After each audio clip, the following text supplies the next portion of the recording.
All right, I'm going to go ahead and call this work session to order. Oh, great. All right, we're going to go ahead and start with introductions, starting with folks who just arrived. You, John. John Weddleton. Crystal Kennedy. Christopher Constant. Felix Rivera. Pete Peterson. Suzanne Rivera. Forrest Dunbar. Cameron Perez-Radia. Fred Dyche. Bill Palsy, the municipal manager. Alex Lick, the Chief Fiscal Officer. All right. And then we'll do other introductions as we need to. I'm going to go ahead and turn it over to Mr. Constant for a second. Thank you. It was brought to my attention that during this last week, someone who's kind of significant in the world of port contracting and port operations for the last number of years passed away this week. And so we are going to just take a moment to honor Marion Davis and his contributions to Alaskan shipping.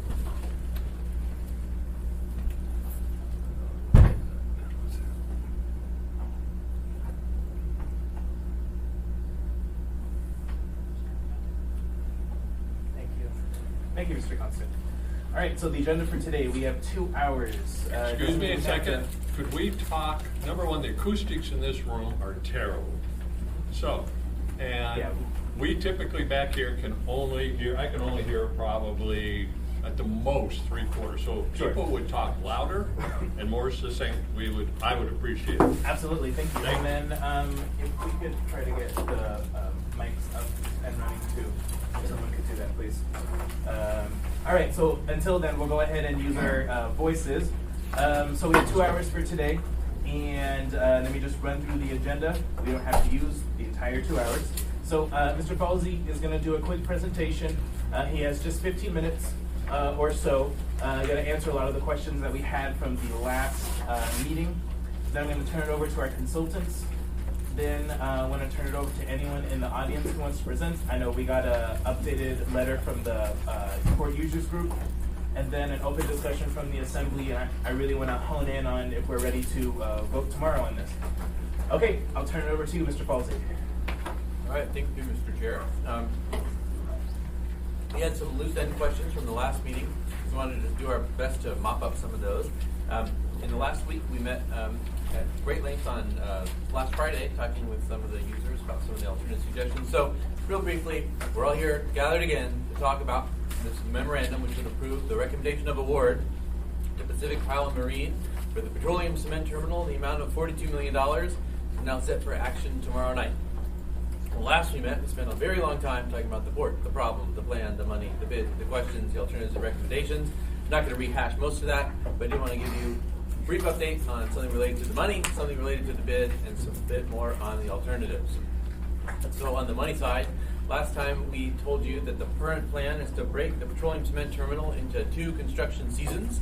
The first, we have the money on hand for. It is $42 million. You get the access trestle, you get the platform.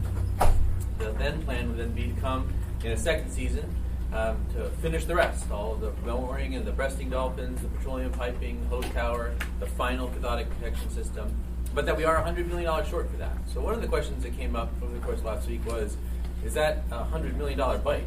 Could you do that in chunks? And of course the answer is yes, you could do that in chunks. So just to give a quick answer there, for example, if you wanted to take a $30 million bite, you could build out the mooring and the breasting dolphins and the dolphin catwalks, which are largely in those red boxes, and get the interim cathodic protection for those pieces.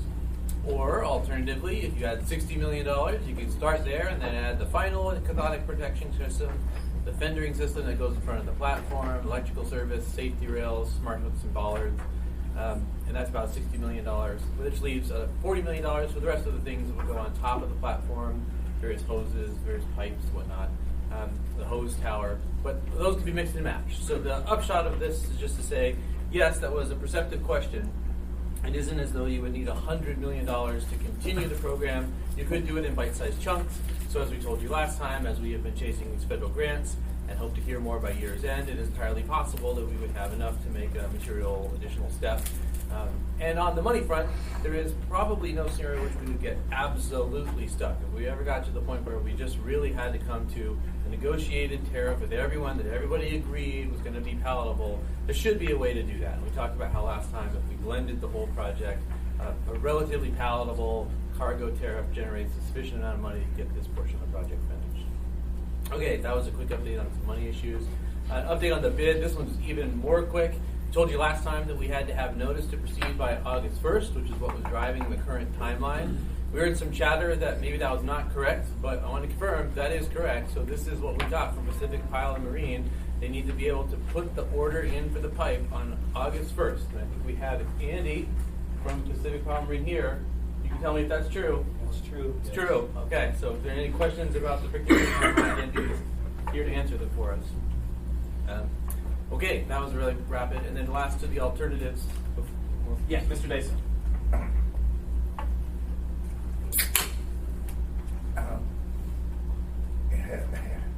One option would be for the muni to buy the pipe now and meet the deadlines for getting it rolled and get it on site. And then it would be owner-supplied equipment. Have you all thought about that one? Yes, through the chair, we actually had some extensive internal conversations before we parted ways with the construction manager at risk Hewitt Manson joint venture option, where we thought maybe what we should do is procure the pipe, provide owner-supplied pipe, and have them install it.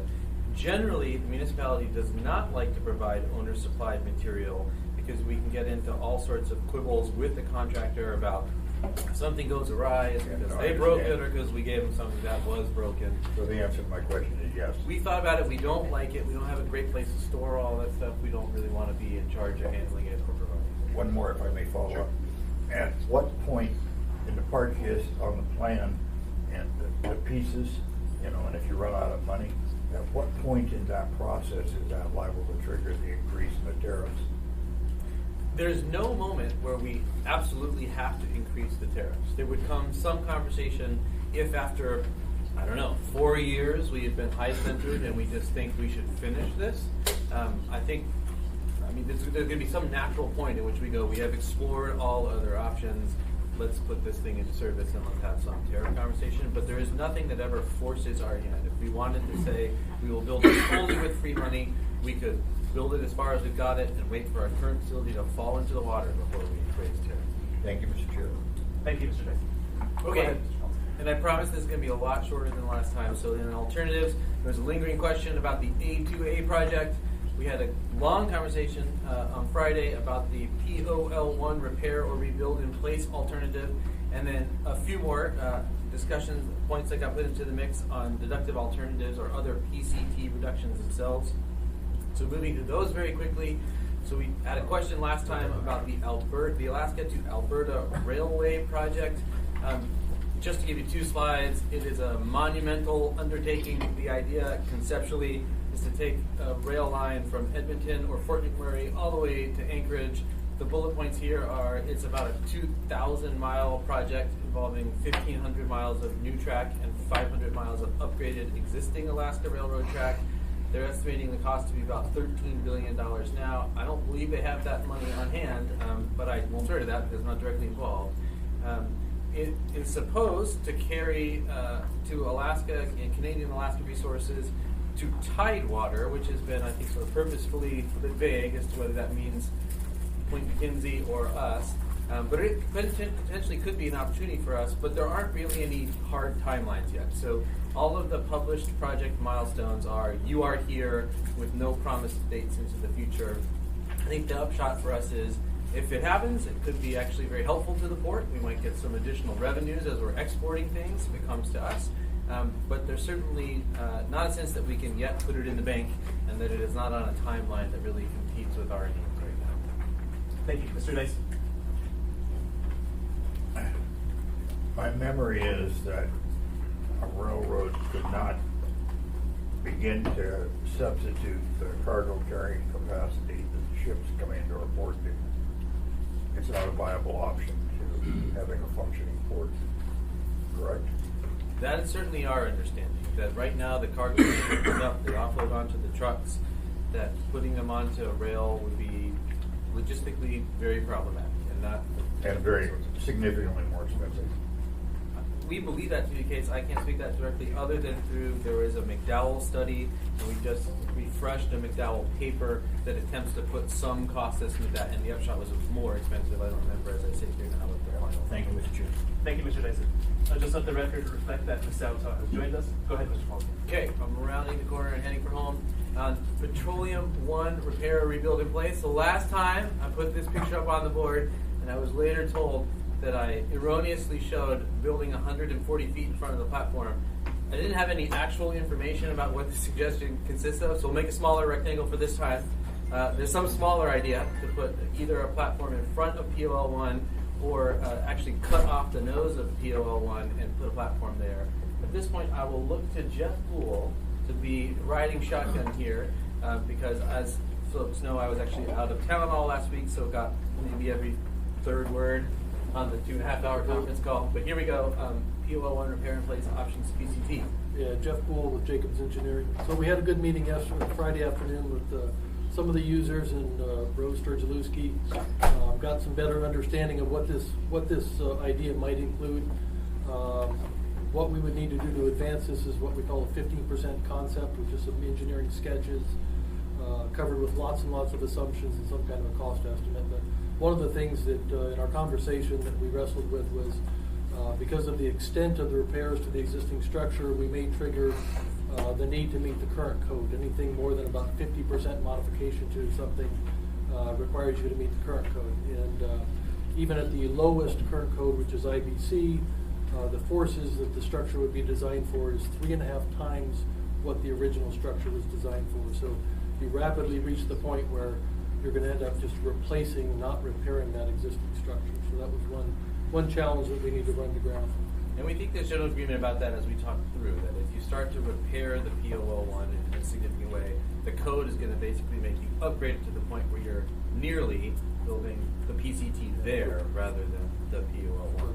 So to some degree, we're going to build the PCT design or something similar to it in that location.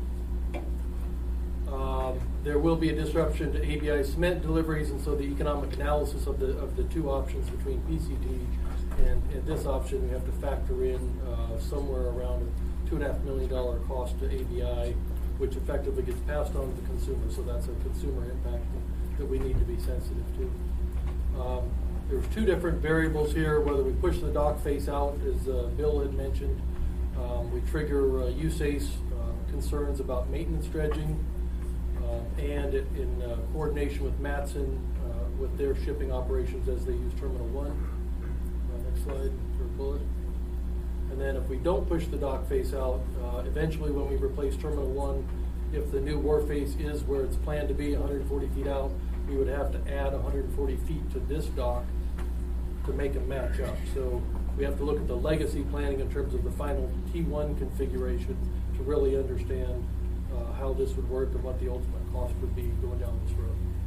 So if we want to pursue this, we'll need to do some 15% engineering and cost estimate to verify that. I think the punchline for this one was, to the best of our understanding, this idea was put forward as a rival because if you only have $60 million, maybe you could take that $60 million, do something where it is put into the ground and immediately put into service. Our sense of interrogating that is that it's actually going to be more expensive than we originally thought, because in order to do it, you've got to bring stuff up to code. There is a significant impact of cement. There is a 3-year delay plan. So it doesn't feel like it competes well with the petroleum cement terminal, but we certainly can have any of those conversations, and we're happy to answer any questions about all of that. Thank you. I have a question for Mr. Dunbar. Thank you, Mr. Chair. So I got to sit in on that meeting on Friday afternoon, and one of the concerns that was raised, which I thought Jeff would mention, but perhaps it's too sort of nascent right now, had to do with the environmental permitting and the concerns with batter pile versus vertical pile, and the sort of inability to get the appropriate permits to do it. Is that something we've been able to, I think it was Anna? Is that something we've been able to? Anna Coles, our permitting representative. Have we been able to explore that any more in the last 48 hours? No, actually I thought that she stated the problem pretty well. The problem is driving battered pile to create lateral stability on that. We can't deploy attenuation devices that we use for dampening the hydroacoustic source, which controls our marine mammal monitoring. So not being able to dampen the hydroacoustics requires a larger area that we have to monitor. And in this case, we would literally be monitoring all the way across the inlet to Port McKenzie. Any marine mammal in that area would shut us down. So it becomes pretty infeasible at some point to use battered pile. And another problem with battered pile for lateral stability is that the seismic code doesn't look favorably on battered pile to provide lateral resistance. Okay, follow up. Does that mean, Jeff, or any of the engineers, does that mean that if you were repairing the POL in place, you would not be using batter pile? Is there a way to do it without batter pile? Would you be, would it be a fundamentally different design than what now exists? It would be fundamentally closer to the PCT, which is vertical piles and pile caps that tie it together to create that lateral stability. And that would So like I drive said, costs similar to PCT? We kind of end up, if we're gonna meet the current code, even whether it's required by building safety or building safety says that they're okay without meeting code, we have to consider whether that's the right thing to do to build a facility that doesn't meet the minimum current code. But if we are gonna meet code, you talk yourselves very quickly into a similar design to the PCT, and that's where we get the comment that we end up building something very similar to the PCT, just in a different location. Thank you, Mr. Chair. Thank you, Mr. Chair. Okay, and then this is the last item that we're going to talk about. So we had a lot of questions about whether we could build a skinnier version of the PCT. And one of the most helpful things that came out of the long conversation on Friday is we got several more concrete suggestions.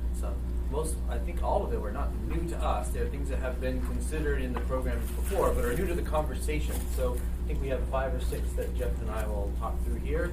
The first is we told the Assembly when we last met, one of them was we could eliminate this Alaska Basic Industries cement offloader requirement. And one of the things that can do is reduce the trestle width. So you will probably put these slides up. Said just skinning down the trestle can save you $3.5 million, reduced M&O costs, could be a deducted change order, no impact to the schedule. We will chase this one. I believe we now have seen in writing from API that they're okay with this, where we had internal conversations with them, put this on the board for them, but hadn't really heard a final answer, but I think this one potentially could be doable. As we talked further, we discussed that we could actually also potentially reduce the size of the platform in addition to the trestle, but there are trade-offs. So here's where I'm going to have the actual engineers tell us how that was hashed out internally. Yeah, the original design, the original concept had a narrower platform, and it had dolphins on either side of the platform to tie up the ships. When we looked at AVI's larger piece of equipment, we wanted to widen that platform out a little bit. We widened it wide enough where we got rid of the 2 dolphins on either side of that platform and put the tie-off the smart hooks, the bollards, on the edge of the platform. So part of the reason why the platform accommodated this is we got rid of 2 dolphins. So there's trade-offs when you start reducing one thing, 2 more things pop up that you didn't think about. So in this case here, we'll have to look at the breastview dolphins, and we may need to add more dolphins if we reduce the size of the platform. But it looks like there could be something there. So that was number 1. Number 2, there was a discussion that came up. Right now the plan is to have this operations building on the platform. What if you picked it up, moved it back to the shore? So it turns out that had been discussed too.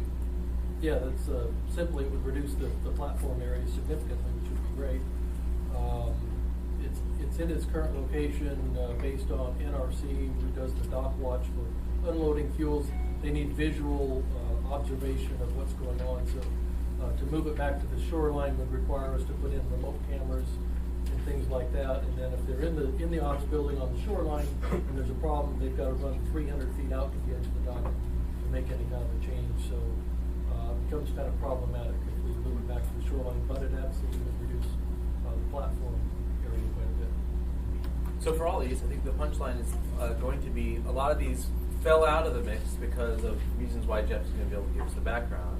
But we could certainly re-interrogate them, and a lot of them could be changed in some kind of productive alternative. So another one was moving the fueling piping off of the platform.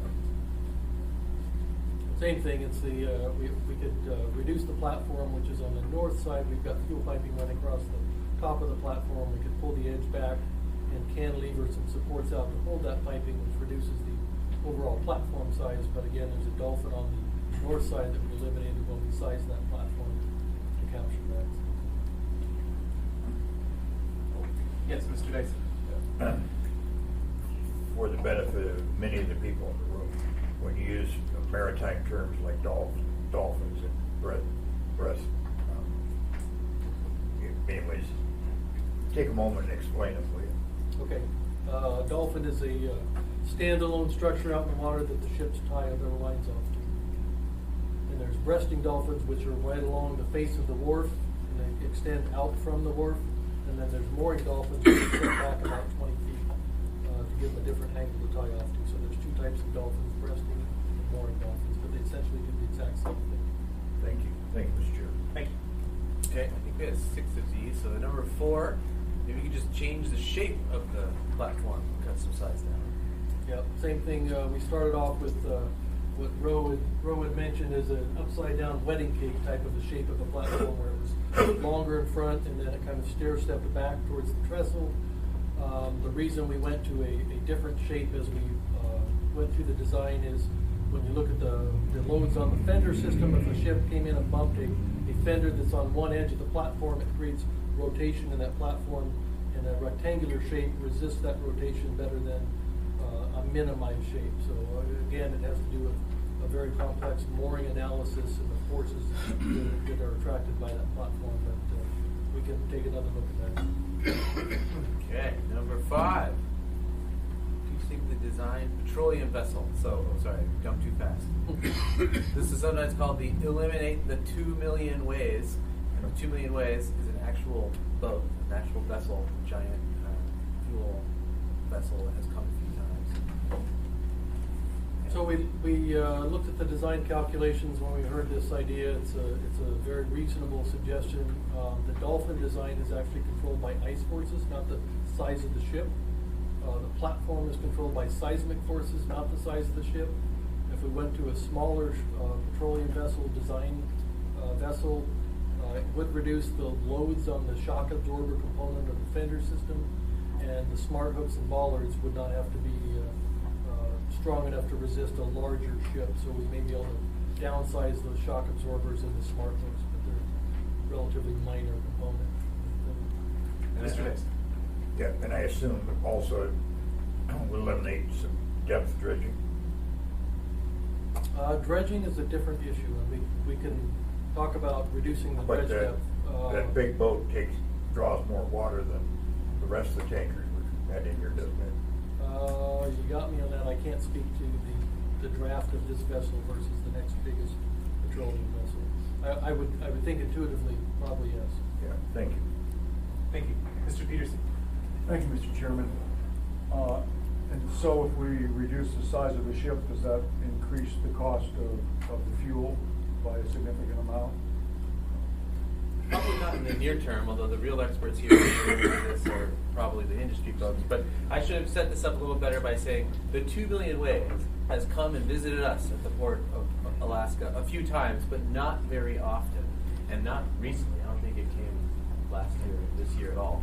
So when we were building out the design specs, we said the petroleum cement terminal has to be able to accommodate a vessel like the 2 million ways. You could peel it out and say, no, we're only going to do a smaller one. It probably is going to be a radical reduction in a lot of costs because, as Jeff was saying, the platforms and the dolphins are controlled by other things than the size of the boat. But you can get some other savings here on the fenders and on the bollards and the smart hooks. What it does to the price of petroleum? Well, if the commercial forces are not causing the ship to come now, nothing. It does nothing. If 15 years from now there's a commercial need to bring it up in that volume, then potentially you could say, well, we just can't accommodate a ship of that size, and so we will marginally increase the cost. Thank you. Thank you, Mr. Peters. Mr. Constant. That of course raises the question, how is it docking now when it does make its very rare incidental voyage to the north? Steve, you want to answer that? How do we accommodate the 2 million ways when it occasionally does come up now? Well, from a draft perspective, they do what most of the tankers do, is they come in on the high tide, either on the flood tide or at the slack tide, and start pumping, and as they pump, they draft less because they've got less volume on the vessel. So by the time you hit the low tide, they've got plenty of draft space available to do it. So that has never been an issue in the times that 2 million ways has come. So just the follow-on question would be, wouldn't that work in any future condition the same way? It could, yeah. If we're talking about draft, yes. What are the other variables? The other challenge would be for the cement ship. How, are they gonna bring in larger vessels that draft more? Same thing applies, but the offload times are a little slower than they would be for patrol. But the fundamental point there, I think, is that 2 million waste, we already need it. And so whatever we're building here could be conceived of as kind of icing. So I have to seek the assistance of the engineers and the logisticians, but right, I think that it probably is the case that our fender system is not on paper designed for the 2 million ways to bump into it, but the petroleum cement terminal would be designed on paper for the 2 million ways to bump into it. The petroleum cement terminal also has these smart hooks and ballers that I believe we have nothing like that now, right? We are just using regular capstans that we're putting rope around. So that's where you're seeing some of the differences there. Thank you, Mr. Constant. Okay, and then the very last one, and then I promise I'll maybe that was the very last one. That was the very last one, I thought. Okay, well anyway, we're here talking about this, and our punchline of the recommendation was to go ahead and award it, and that we will continue to explore all of these possible deductive alternatives, and we are happy to do that with anyone who wants to be a part of that conversation and help and flush it full of information for us. So these are ideas that we are happy to take a look at. So that's it. Thank you, Mr. Felty. Any other questions? Yeah, Mr. Constant. What you just said, Bill, that you would see us proceed, and then if once the award is done, work on figuring out more affordable solutions. How does that work? So, as we described last time, some of them could well be through a deductive alternative where we would issue the award and then have a change order where we would say, rather than building us out a trestle that is 32 feet wide, we only want one that's 24, and we'll do a deductive alternative so you just don't have to install that kind of work. For the others of these, they fell out in our engineering process. They didn't make the cut. Well, we are happy to take a second look at them, and we can do that with the users as we go forward. If any of them look like they prove up, then it could be a similar process where we would have a change order where we have new design and we instruct the contractor to do something different. Then, follow, Mr. Chair. Assume under the reduction model, we save, say, 20%. We're able to figure out a way to bring it down 20%. And yet on August 1st, we placed the order for 100% of this steel. Then really, there's no way for us to achieve that, is there? Because we've already paid for it. Or we have a bunch of excess steel. So a couple ways to answer that. The first is we could end up with some excess pipe. We could end up with more pile than we need to complete the petroleum cement terminal. But in the long run, that should be okay because the whole rest of the facility is going to need some piles that are similar or identical. The other is if we make a change, it isn't as though all of the piles get rolled simultaneously, so we could cut the back end of the order off. So we would reduce the number of piles we have just extra on hand to something close to zero, I think. And then the last would be, remember that material costs are only a part of it. So since so much of it is labor costs, that if we've bought more material than we need, not installing it is still a big portion of the savings. Last question there, I think maybe in two parts.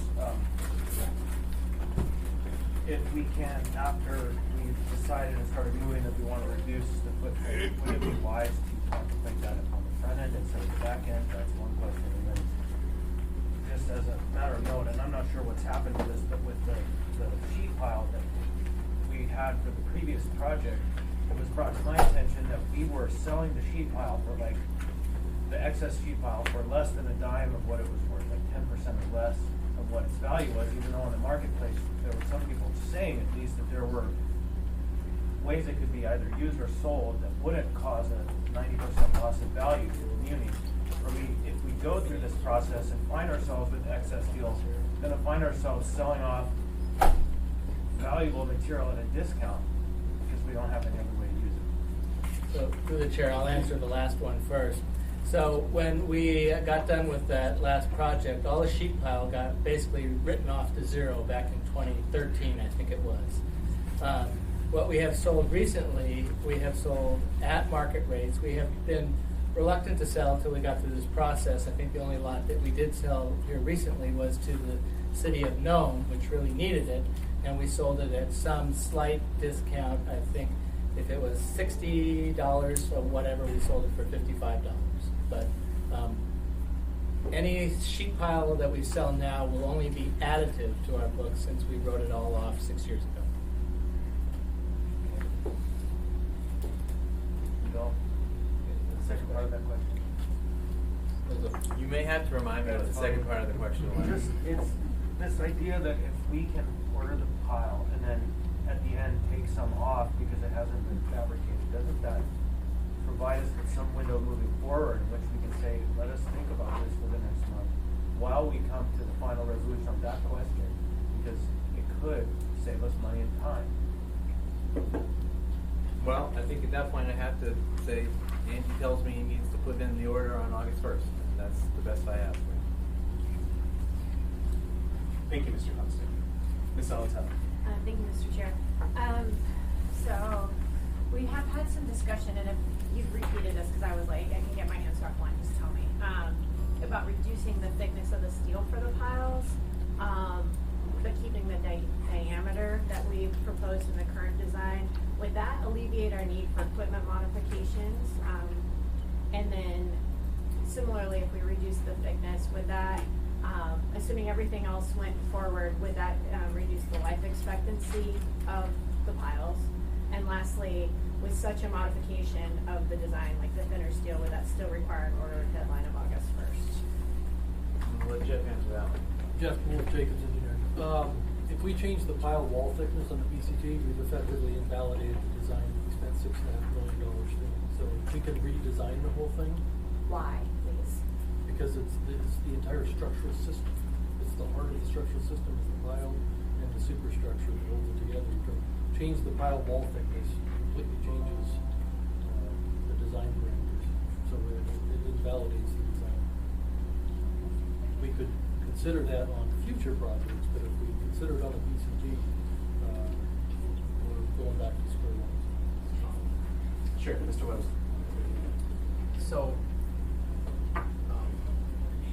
So you chose a certain wall thickness, but I think according to this, it's not a standard wall thickness. So that you do that because it decreased costs, or what was the reason for the wall thickness? It was So the wall thickness is not, the wall thickness is chosen from the stresses that come out of the computer model, the structural model. It tells us what the stresses are and how thick the pile wall thickness needs to be to resist the forces. So that's how the wall thickness is derived. If we reverse engineer it and use a 1-inch wall thickness, or 3/4 inch, whatever it is, and use that as a design parameter, it'll tell us how many more piles that we need. So if we redesigned it using a 1-inch pile minimum, we either have to reduce the seismic criteria or increase the number of piles. But it would take a complete redesign of the structural model to tell us. Thank you. Ms. Salatella again. I have a follow-up to that. Did we do a design where we kept the standard thickness at any point? Was that ever in the mix? Or did we just upsize on the thickness in the design criteria?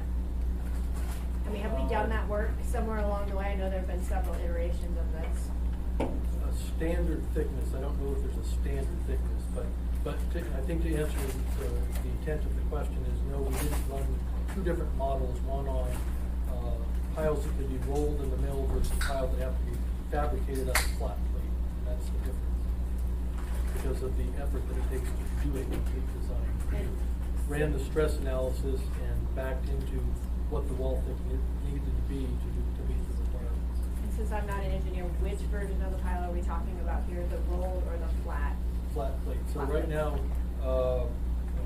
as I understand it, and I can ask Andy to speak if he chooses to, but we get flat plate from the mill, and those flat plates are rolled into the shape and then butt welded together to make up the pile versus a continuous operation that can roll a longer sheet of plate and roll it into a pile shape with just a seam weld through it, which is more economical if you can get away with that size wall thickness. So usually it's 1 inch is about the high end of what they can roll a pile.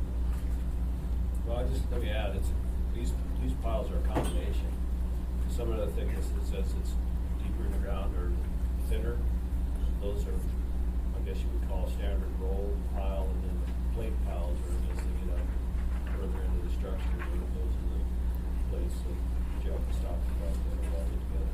Yeah, we went because of the cost. We went back and looked at the pile design, and we broke the pile into 3 sections vertically, 3 zones of stress. In the bottom section of the pile, which is about 40 or 50 feet, is 3/4 inch wall thickness. We were able to reduce that because it's deeper in the ground and is more bearing than it is flexure, lateral stresses. But as you get higher up, the wall thickness gets thicker. So we've gone through and tried to optimize that pile design with those 3 different zones to try to get the weight down to get to something that was easier to fabricate. Thank you. Thank you, Ms. Alatel. Any other questions on the presentation? Okay. Yes, sir, did you have something? Yeah, I worked at the port, and I'm a structural engineer, and I think there's discrepancies between engineers as to whether that pile thickness was required or not.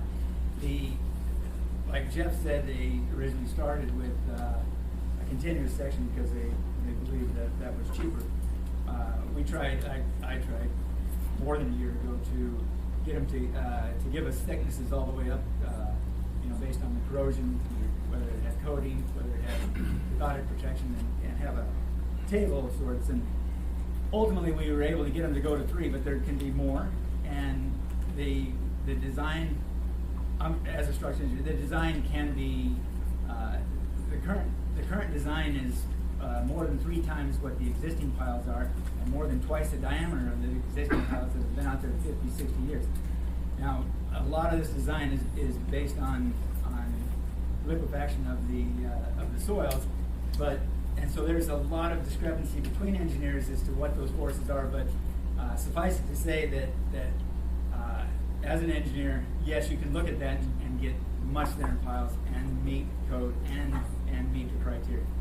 But that's a different opinion than the engineers that they've chosen, and a lot of that is based on the management of those engineers and how they were managed. And I can go into detail of how those things, at one time they had 2-inch plus, and it was driven by the management team that they had 2-inch plus piles with concrete, reinforced concrete inside, coating, cathodic protection, and a few of us were fighting that all along against the management that's currently out there. And we have gotten some success, but there's more that can be done. And sir, could you say your name for the record and your affiliation, please? It's Stephen Fisher. I was the construction manager out there, managing their CMAR process for over a year. Thank you. Yes, Mr. Prince. Thank you, Mr. Chair. Actually, a question to Mr. Falsey, as I'm not sure to whom to direct it. But in terms of the design criteria for the project, can you refresh my memory as to how that was determined? So I might solicit the assistance of Jeff Poole to give you the full story, but a lot of it goes back to the very beginning design charrettes of 2014 and forward. Some of the seismic criteria were recommendations from the Geotechnical Advisory Commission, and then we had program requirements where the tenants requested certain things. But having said all that, Jeff, maybe you have better. Bill covered it pretty much. Geotechnical Advisory Committee established the seismic criteria. Tenants gave us their criteria in terms of near-term needs, in terms of good examples, ABI's intent to upsize their cement offloading equipment, tote mats and so on and so forth in terms of tenant requirements. And then the port itself had some requirements. One of them that's been talked about a lot is design life. Should it be 50 or 75 years? And it was determined to be 75 years. So it came from all the different stakeholders provided input. And really the task at hand is how do you take all those different criteria and create one solution that meets all the criteria. And I would say that the VE ideas are good, and the VE ideas for the whole program are good, but invariably every single one of these ideas invalidates at least one of the criteria. So the question is, do you either reduce the criteria, you can change the solution, but if you're going to keep the same criteria, this was the solution that was determined to be the most cost-effective way of meeting the criteria. Thank you, Mr. Chair. Thank you, Mr. Prince. So we're going to do one final question, and then I have to move on. So, Mr. Peterson. Thank you, Mr. Chairman. And so what if we added the pre-stressed concrete to the current piles? What kind of funding would that save, and how much longer would that extend the life of our current port? We looked at pre-stressed concrete piling, and they were not pursued because they're too stiff. They're not flexible enough in the seismic. That's why we ended up with steel piling. This question is, do we retrofit what we have today with concrete? Is that like POL 1? It's the same thing. If we're going to meet current code, we looked at pre-stressed concrete piling, and they're very stiff, and so they don't lend themselves very well to seismic areas. All right, thank you. Thank you, Mr. Peterson. All right, we're going to go ahead and move on.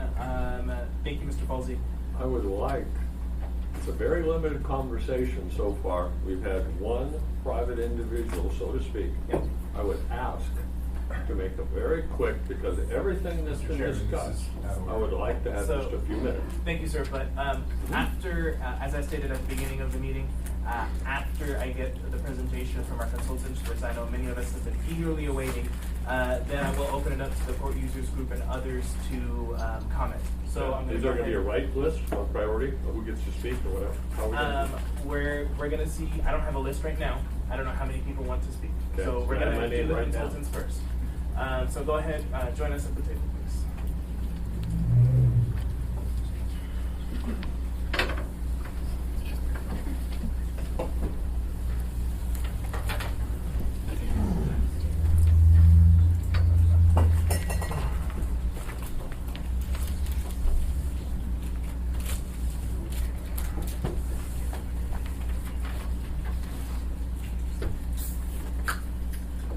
Mr. Chairman?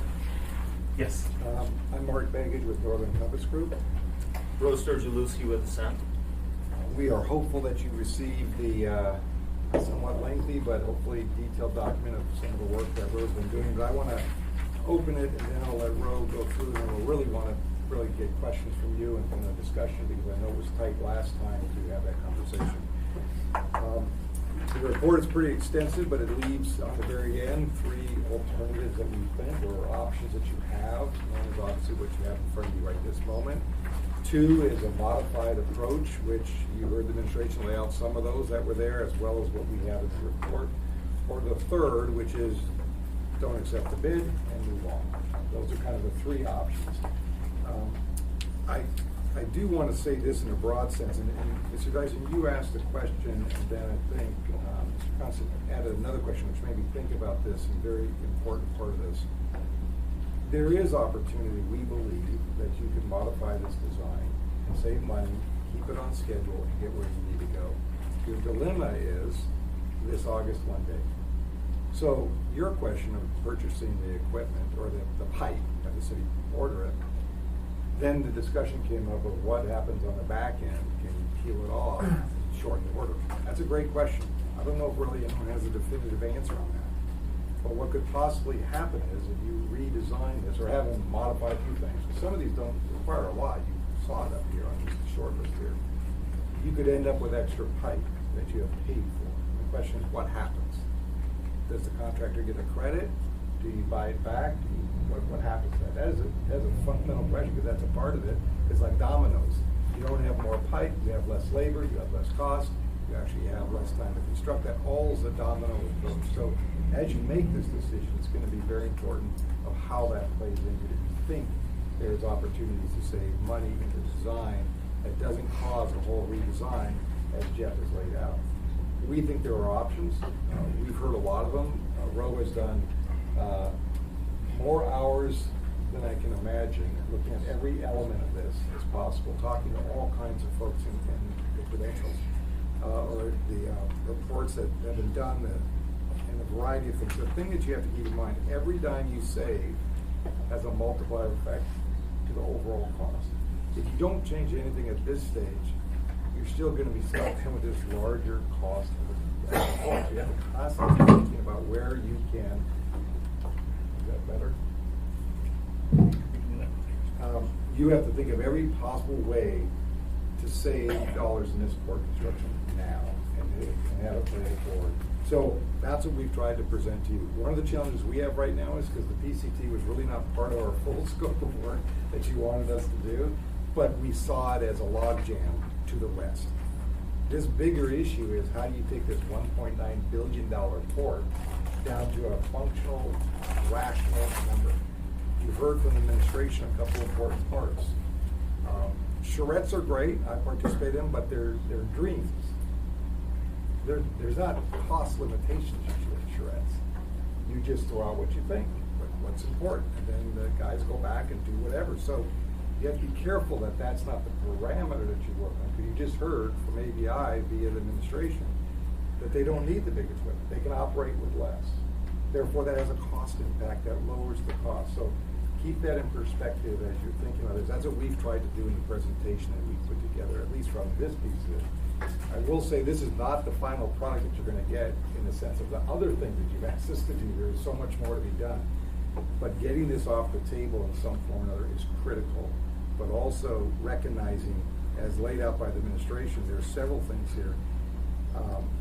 And I'll pause, I'll let Ro do his part, but I can tell you on some of these, there's logical sense why shouldn't you do it? It's going to save you money. That's a win. Doesn't matter the value, if it's $1 million or $5 million, it's all real money that has an impact on what you can do. And just one example would be the operations building. I understand why it has to be on there, but the alternative is using technology. Instead of building out a massive component of the port that you have to use piles and everything else, well, why not put it onshore?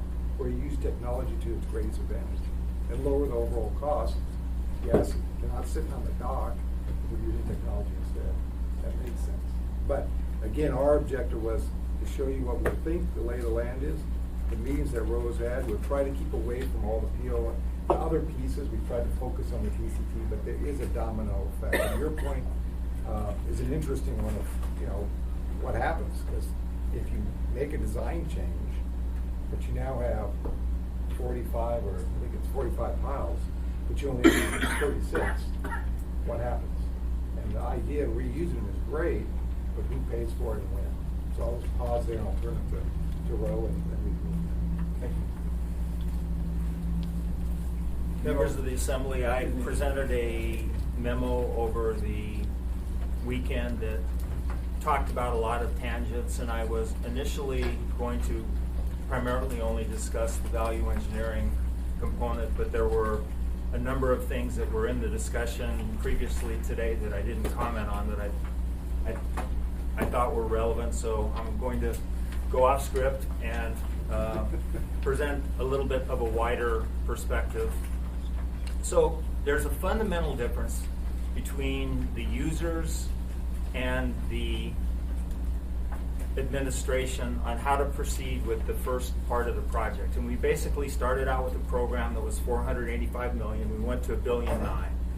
And what we're doing is we're implementing the first component of that larger program.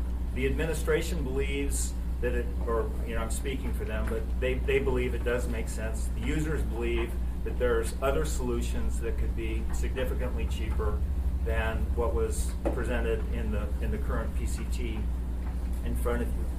I do think that there are at least two various solutions that could be done, and I think both of them are viable, and we could proceed with the PCT and do value engineering on it. The administration has spoken to some of that. I'm going to get into that in more depth. Or we could even do something to renovate the existing POL structure. And on some of the discussions that have occurred earlier in today's meeting, I don't necessarily agree in full with all of the things that were discussed. So let me start with the PCT. So the design of the PCT is based on a very extremely conservative seismic design. And so it's basically, you have what's known as a maximum considered earthquake, and the design accommodates 2/3 of the the lateral forces associated with that earthquake. And so what that earthquake is you have a reoccurrence interval of 2,475 years. That's potentially a pretty large earthquake. The normal structure, if you hadn't gone through and had done that, would be at a 50-year reoccurrence interval. So a much lower seismic element. If you reduced and the thinking by the GAC, Geotechnical Advisory Committee, on why to do that is you want to make sure that you have being able to bring in fuel product in the event of an emergency. So the users have said we could simply put fuel headers in the cargo berths that we're building. You could design them to the higher seismic code, and you don't necessarily even need the PCT to handle fuel. So there's whether or not, and that hasn't been fully vetted. The users believe that that's a viable comment or concept. We haven't worked through it as a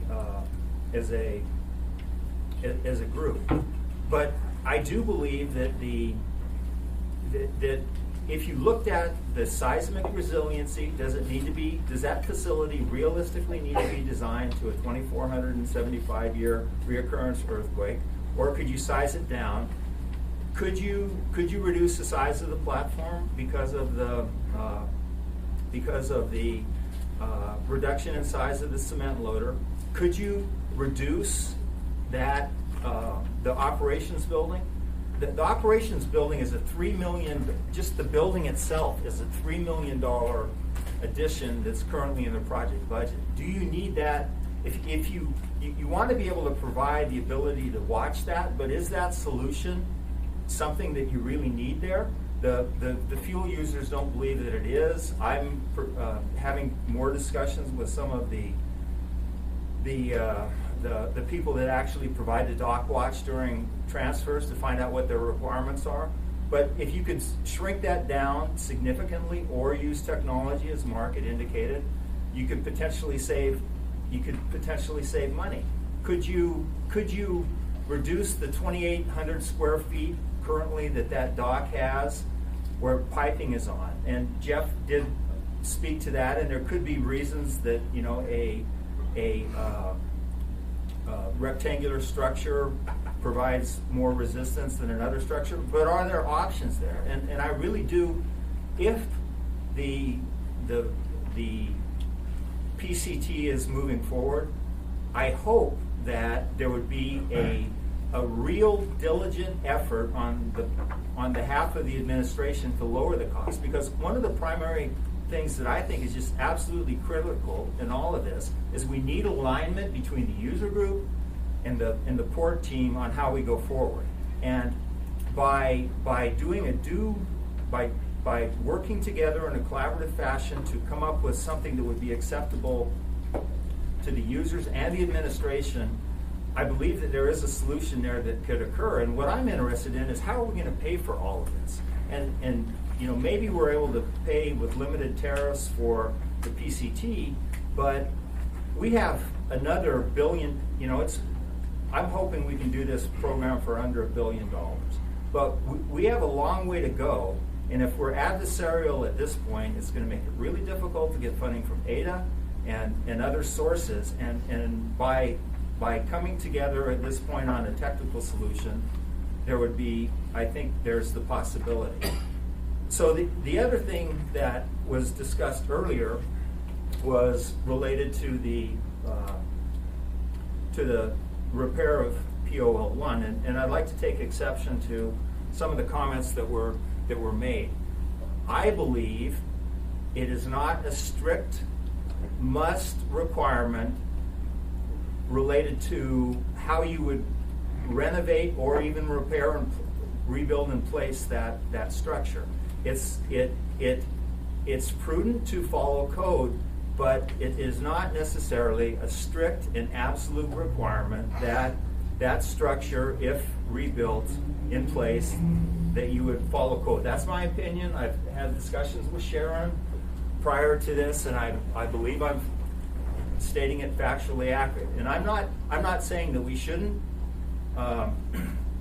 follow code, but I don't believe that it's an absolute requirement, and there are options of how that structure could be renovated in place, similar to what the user's comments, in a much more economical fashion than spending the $160 million on a go-forward basis in terms of the PCT. Now, there would be trade-offs with that. So you're not going to get necessarily the same life that you would have, but it is a viable option, and it should, in my perspective, the whole renovation of some of these existing structures should be done, because some of them are in really bad shape, and there's others that are in less shape. So as part of the overall solution, I think looking at renovation. So for example, on POL2, would it make sense now to put in new piling rather than put Band-Aid jacket coatings over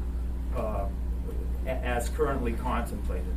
And possibly it would. So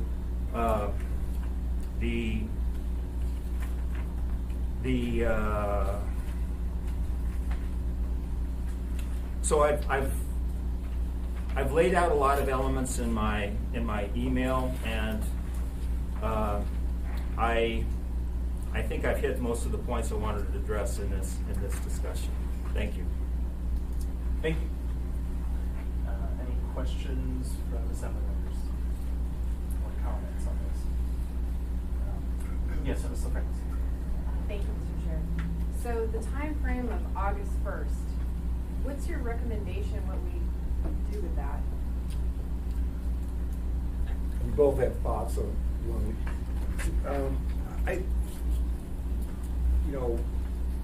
the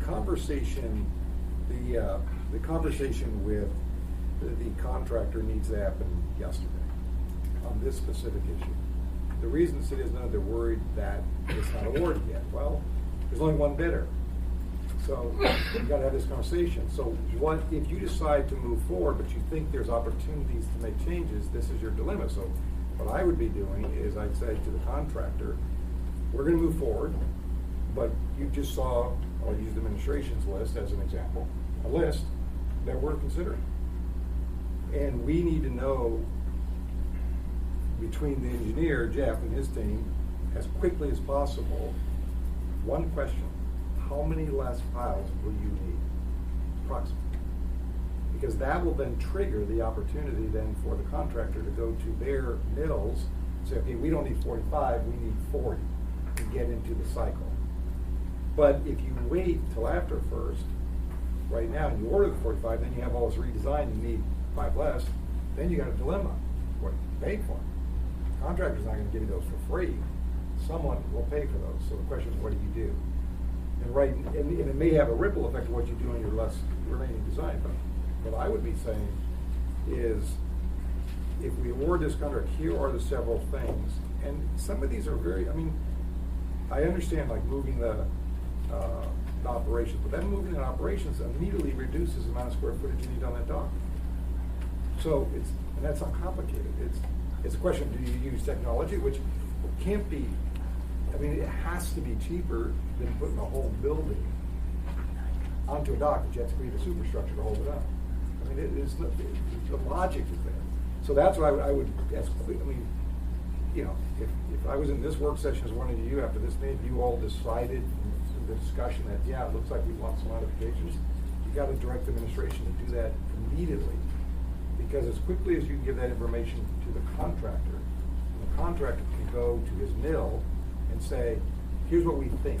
Are we still in the right slot and timetable? That's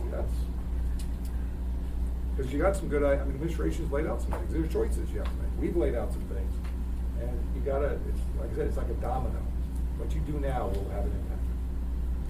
Thank you, Mr. Chair. So I believe that, and I agree with Mark's answer, and so there's different paths that could go forward.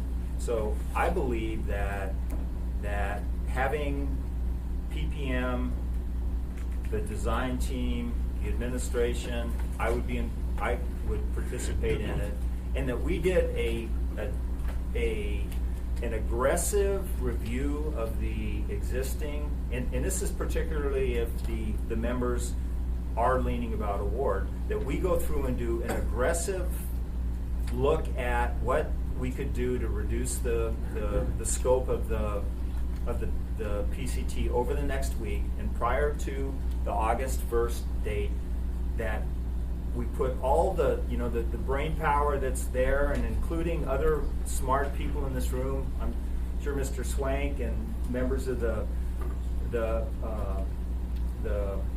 Mr. Fisher and members of the user group that would be willing to potentially what can we do to make this better, and then hopefully by prior to that August 1st date, we could come back with a reduced scope that could be awarded, that would take significant money out of the current bid, and still allow the administration to move forward with a portion of the project. And like everything else, there's not a perfect solution, but that would be one that to me would potentially be a good solution, and it offers the potential if we could lower enough money out of the project. I think we could potentially get user support, and I think that alignment is critical.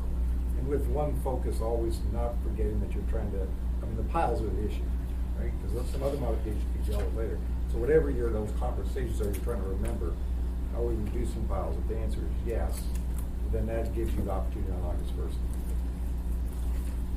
Thank you. Mr. Dunbar. Thank you, Mr. Chair. So I agree with you, Mark, in part that the pilings are the issue.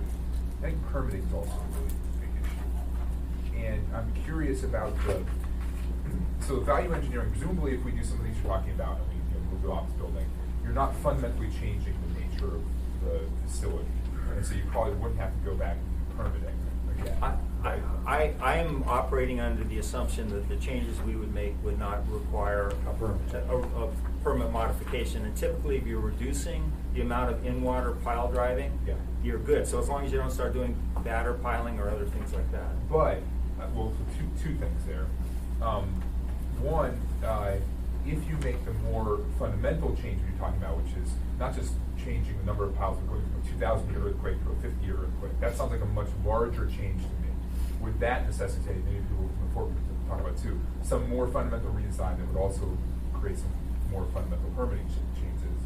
That's one question. My other question is, and this is just something I heard on Friday, and maybe Sharon and someone else can speak to it, that there are certain federal monies that tie to resiliency that we are either applying for or have received, and I'm wondering if some of the changes you're talking about would put those at risk. So if you or the administration could answer those questions, I appreciate it. So it would put the $4 million FEMA grant at risk, based on my understanding, and somebody from the administration could more speak to other federal grants that are there. So, and that's a major change in terms of going from the seismic, the redesign, and it likely could be done in a way that it would not impact the permitting. But it's not, I can spout a concept like that, but that's a complicated issue for the engineers, and so it would take, it would be difficult for them to achieve that. And it is, I think if you went to the smaller design load, you likely would be able to reduce a large amount of that larger thick pile, but it's going to take a while to really figure that out. But there could be significant savings associated with that. But the timing would be a problem. Can we get the admin's thoughts on that too before we move on from that topic? Is there anyone, Bill, you have that can speak to that? Sharon Welsh, Deputy Director of the Port and the Port's representative to the project. We have been aggressively chasing every grant dollar that's out there. We have right now, we have a request in for an infra grant that was recent last week, submitted for a build grant. But the significant grant is really within reach is the Hazard Mitigation Grant Program. And you guys have been following other earthquake recovery issues. When there's a disaster in a state, there is a pot of money becomes available that wasn't available before. We had an earthquake. There's this pot of money. This pot of money is increasing. Now, I'm working with state FEMA, Department of Military Veterans Affairs, and we're discussing with them now, and they have hired some contract people who are just getting set up to help work with this new pot of money. And they have told us, when we did our original port resiliency grant last year before an earthquake, we said we had the maximum amount in that was $10 million. And we said, well, we've got $22 million estimated in resilient features, both for seismic, for sea level rise, for extra corrosion protection, 22 million. And they have, and we said, but 10's the max, we'll take 10.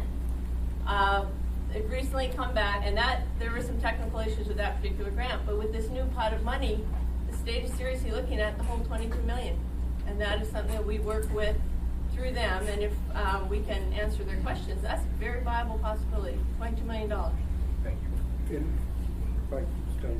That's why in option, go ahead. In option 2, we separate these items off, because that issue as you just described is a much bigger issue. It doesn't, you can make that decision or not. If you say no to that, you can keep that, but then there's the other question of the size of the dock or the trestle, which are different than the description.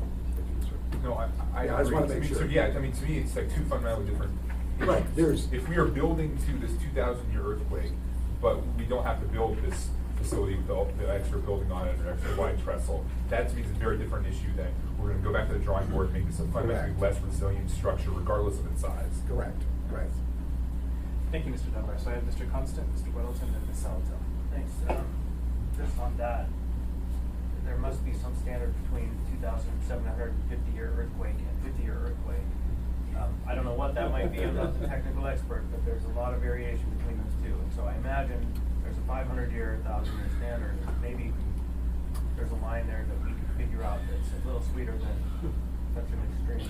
But my real question, and I'm not sure who the proper respondent is for this, if we contemplate the reduction of the scale of the project to something smaller than what we stand to build today or asked to build, do we have a sense in any way of an order of magnitude cost savings that can be achieved from that kind of look?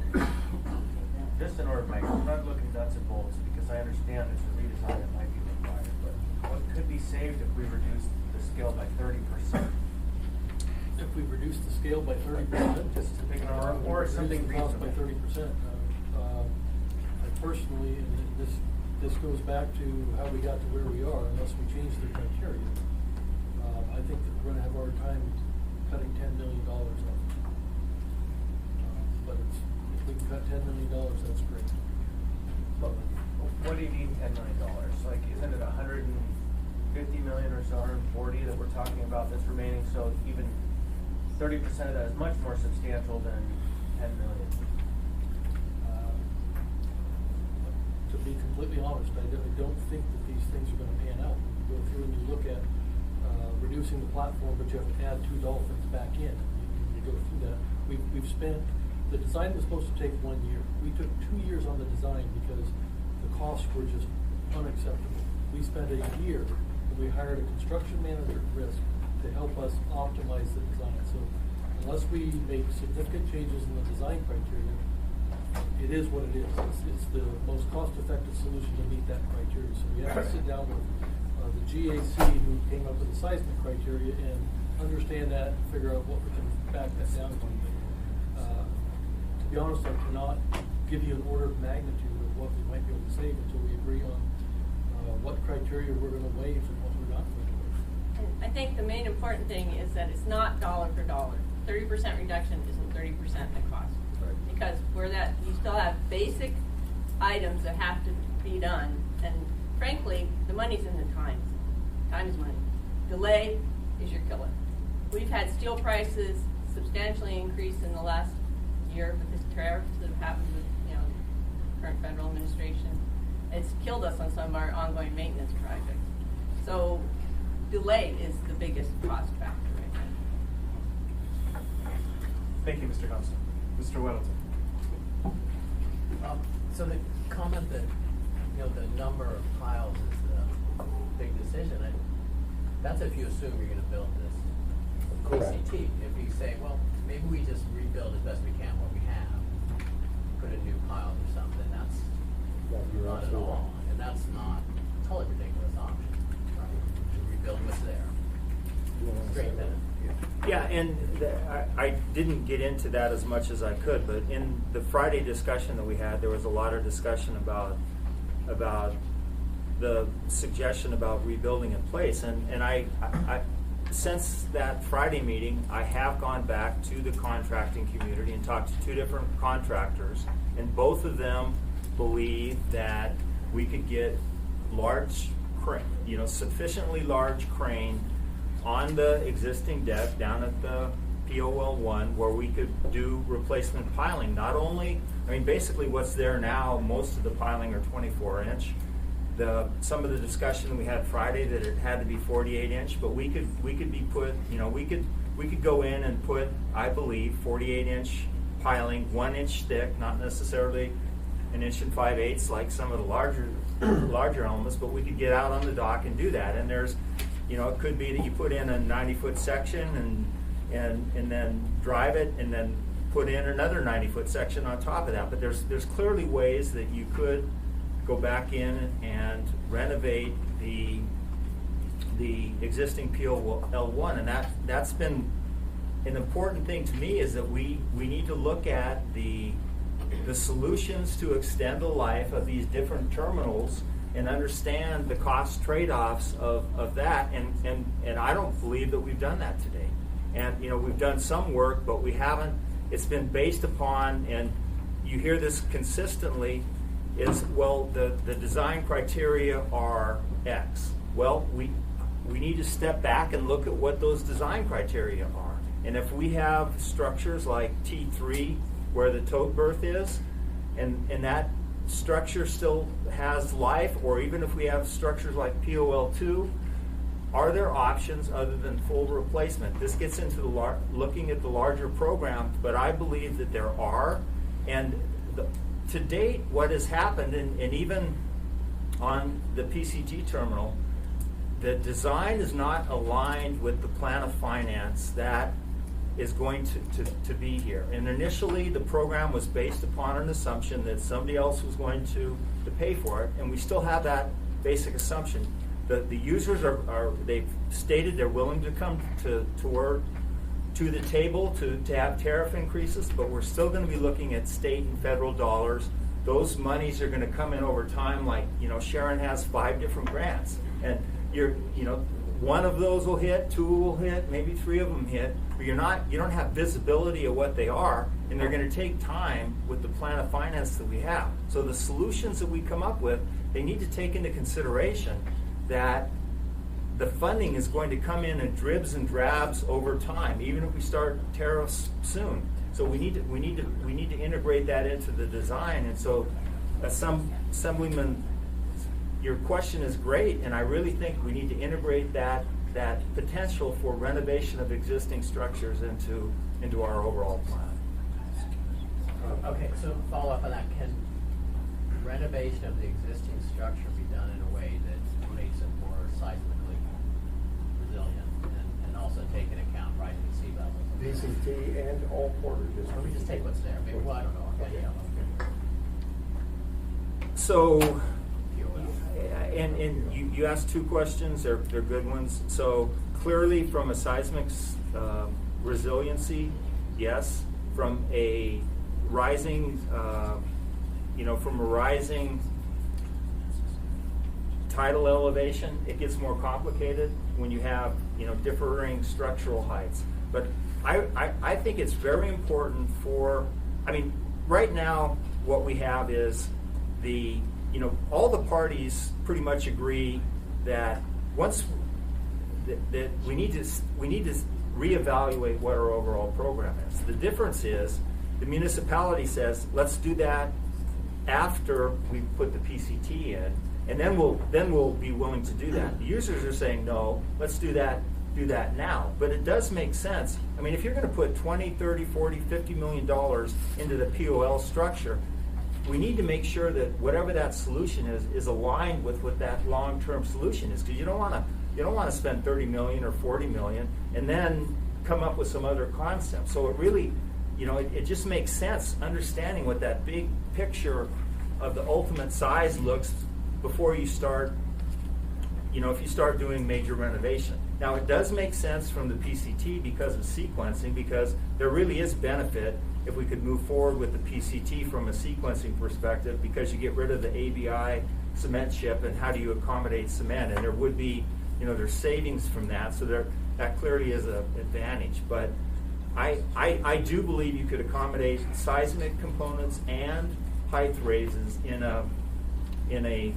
POL 1, but it would be particularly complicated on the height issue.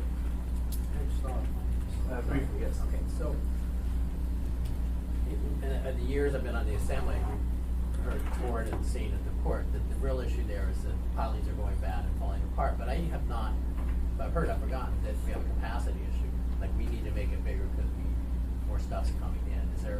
Is what we have now good enough for current capacity?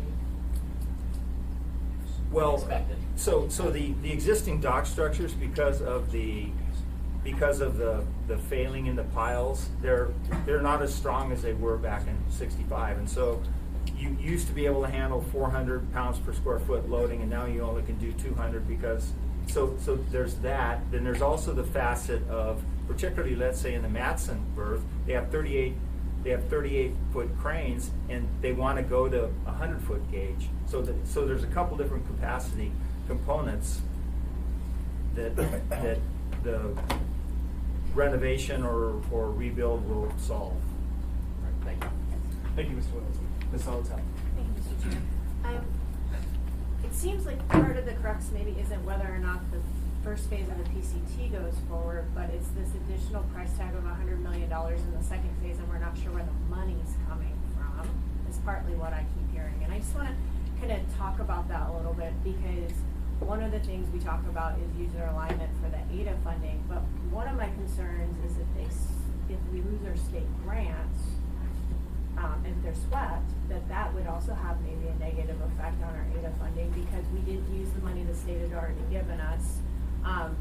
So I guess I'm kind of interested in if you guys, and I know PCT wasn't bulk of your work, but phase 2 value engineering, or considered whether there could be more than a second phase for the PCT. I mean, when you build a house, we have the $42 million to build the structure, okay? But then, maybe we have to kind of phase out some of those furnishings, but we do get seismic and sea level capacity and resiliency. I'm quite honestly not interested in waiting until we have something catastrophic happen.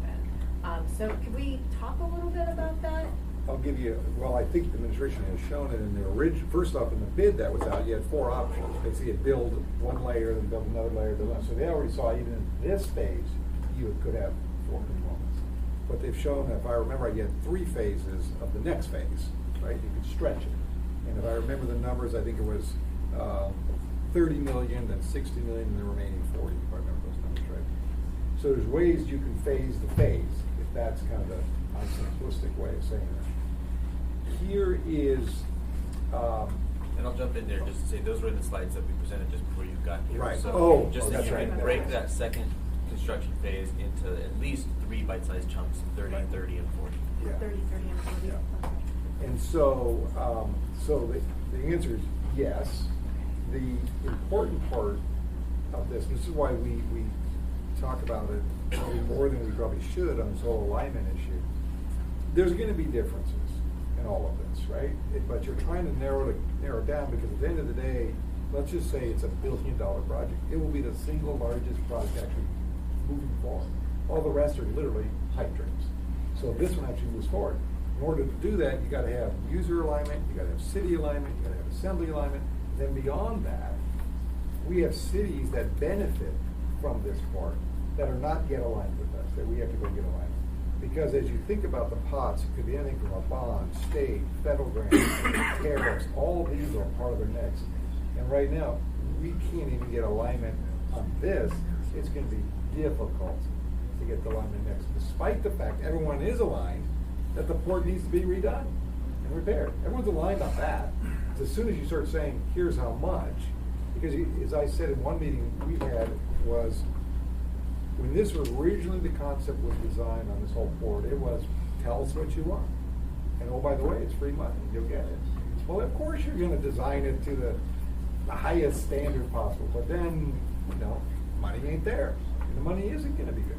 And the worry that we continually have is, if you design this as if you're designing the original plan, you're backing yourself into an expensive project. So if you think about this, and it's a $42 million bid. Good bid, very strong bid on the price. But if you can shave off $4 or $5 million out of that, let's just say, you think, well, that's not a lot of money. On this bid is 10%. If you can extrapolate that through 1.9 billion, it's 190 million. If you think about that. So that's why we're so adamant on this when people say, well, it's only 3, 4, 5 million on this bid. Well, yeah, but you got to extrapolate it out. And that's why you could do it in phases. That's showing, literally you could have done this the way they designed it, 7 phases, 2 phases. Just one quick follow-up, and this is to the administration. Is it the assumption then, moving forward, that the criteria that's moving the PCT's design will be applied to the remainder of the entire port project? Through Chair, no. I mean, we have always, I think Rose said it well, that we have all agreed that the rest of the program does need a hard refresh. The question is whether that precludes moving forward with the PCT, or move forward with the PCT, open the space for the rest of the program, and then figure out exactly where the wants are versus what the needs are. And I guess through the chair, in regards to the plan of finance, so I think it's important to understand a couple of things. That we completely agree with the Port Commission's resolution that we will not implement any uneconomic tariffs. Tariffs go up every year. They're going to continue to go up every year, but at a very modest rate. The other thing to remember is that we are in negotiations and continue to have conversations with the airport. They have raised themselves as the primary person that would be impacted if we raise petroleum tariffs too much. Right now, we generate $1.4 million at the port. That's a third of a penny. The airport, and we provide half of the jet fuel for the airport. The airport, through both their fees and the fuel users, that they generate $40 million. So it's $20 million on our 300 million gallons, where we get 1.3 million. Somewhere in that split, there should be and is an ongoing conversation as opposed to how much do we charge, how much do they charge. So just with the fuel alone, there is a chance to get money just to pay for the PCT outright. As you saw from Mr. Falsey's slide, we can raise the tariffs on cargo pretty substantially without impacting them at all. We've had conversations with them. We've talked about $50 or $100. They've never said boo, one way or the other. $20 million gives us the borrowing capacity for $300 million worth of debt standalone. So, and of course, we continue to talk with ADA. They're very much interested, as are we, in putting together a partnership with, be it the fuel users or the cargo users, in terms of who owns what at the port. So I think if you remember that we can pay for this, we can do it without bringing about uneconomic tariffs at all. I think that's an important part of this conversation. Thank you, Mr. Hotel. Mr. Dyson. Yeah, thank you, Mr. Chair. You kind of covered this role, but do you agree with the users in their first bullet on their thing here? It says that the real crisis is the POL one. It's a bigger issue that ought to be addressed sooner than the PCT. Yes or no? Please.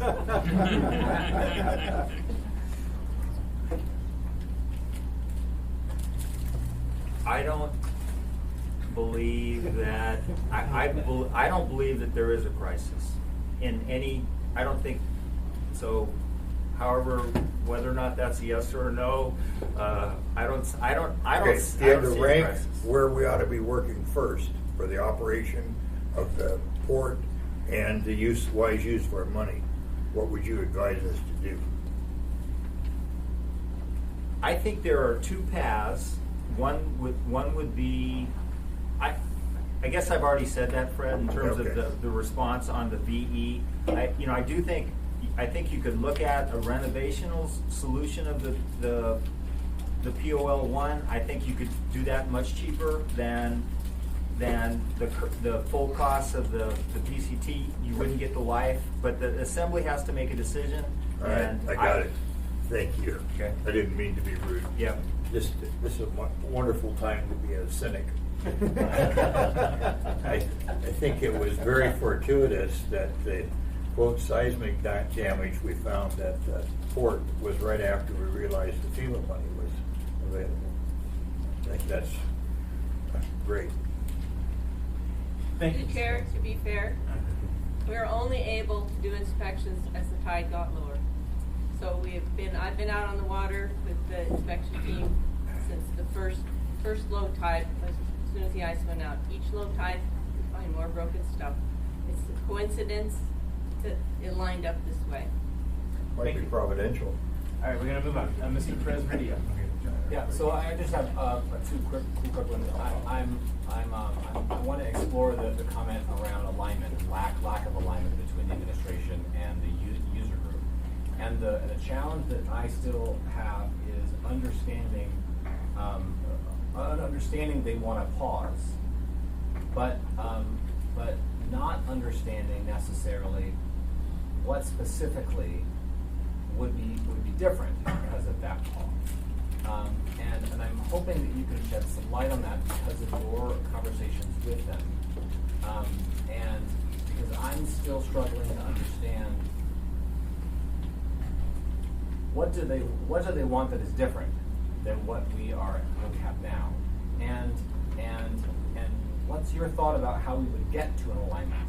Because I am, like you, I think, concerned that that alignment is a big deal. It's a big deal for where we are now, and it's a big deal for where we're going to go. And so starting out with a lack of alignment to this degree that we're getting these kinds of memos concerns me a great deal. So I'm trying to get some insight into A, where is the separation, and B, what would it take from your perspective, your conversations, to get to a place of alignment? Those are great questions. I have not seen the memo, so I don't have that benefit. But I believe the fundamental difference, or one of the major fundamental differences between where the users are and the administration is that the users believe that you can solve the cement and fuel delivery solution to the port significantly cheaper than what is presented by the administration and forwarding the PCT. That's the fundamental issue. So, and I'm going to use approximate numbers, and these are not. But so instead of spending $160 million, they think you can solve the problem, and it may not be for the full life, but somewhere between $50 and $80 million. And so they look at it, and if you can solve this for $50 or $80 million, why are you spending $160 million on it? And ultimately, it gets to the overall plan of finance where the users are going to have to give tariffs, and there's going to be other fund sources, but they really think that if you solve this a lot cheaper than what you do here, ultimately we could still get the same value, but for a lower cost. And it's is their concern the ultimate impact that will have on them in terms of tariffs, or is it their concern overall? It's not the project that they think should be done. I don't believe they think it's fiscally responsible, as fiscally responsible as the assembly to spend 2 times the amount of money that you could still solve the problem with. And that's where I think that I believe that captures their belief and where the major discrepancy is with the administration. So can I add one piece that I think there is the unknown, right? If you have a higher cost, will tariffs be a greater piece of the puzzle? That is a kind of an underlying to this. Lower the cost, less tariffs. All right. And so I guess the last question, and just staying on this, and I know I'm asking you the question that they're really going to answer, but they'll have a chance in a minute. And that is that what it's going to take to get to alignment. Because I think if this award is bid, I mean, that one concern is that going to create a rift that is going to be unrepairable, and if we do pause and try to go back and try to find some sort of alignment based on your conversations, are you seeing that's possible? Let me try something real first. I think you have kind of two tracks trying to get people aligned. Right? This is the PCT track, port track. Everyone's aligned on, you got to do something. Where it's now, when you start talking money, everyone hides very quickly. So I think on the PCT track, the question here is, if you award this bid as is, without any qualifications of, the question you asked at the beginning, right? Here's 7 things we want you to look at to lower this cost. Show that fiscal responsibility piece of it. I think that it doesn't help. If you award it and you don't deal with this bigger piece with them in a much more aggressive way, and I know the arguments, well, they came late to the game, whatever. It's irrelevant. You are here, so you have to figure this out. Because without that alignment, you will get 10, 20, $30 million increments every year. You'll be eaten alive by design, engineering, and inflation. I think the idea about the airport is interesting. I can't wait to see the airport explain why they're going to give up multi-million dollars in a fiscal constraint of the state when they're going to have match money for their federal dollars. But that's another, because you're not trying to increase that number, you're trying to swap some money. Right. So all this has to be, that's the biggest problem. But this is the moment in my view, and I think Ro would agree, that if you can find that moment to, this is where you're going to go, what's the give, what's the trade-off? You've heard from ABI that they don't need the big loader. They can deal with what they have, so that saves money like that. And if you can get that and be a partner, then you get a lot, I think. Thank you. Joe, I don't know. No, I agree with Mark. There's 2 paths, and I really, and what Mark didn't mention is the potential for clawback. So that's another reason by moving forward if there was in a reduced PCT, you eliminate your risk of the state funding element. But what has to happen, and the change that has to occur for that to occur, is there needs to be flexibility on the behalf of the administration and project team, that they're aggressively looking at ways to look at cutting to value engineer the PCT, and that has to be, it has to be and they have to have the mindset of, in good faith, we're going to look at this and we're going to figure out ways to do it, not reasons why we can't do it. And that there has to be that attitude for it to be successful.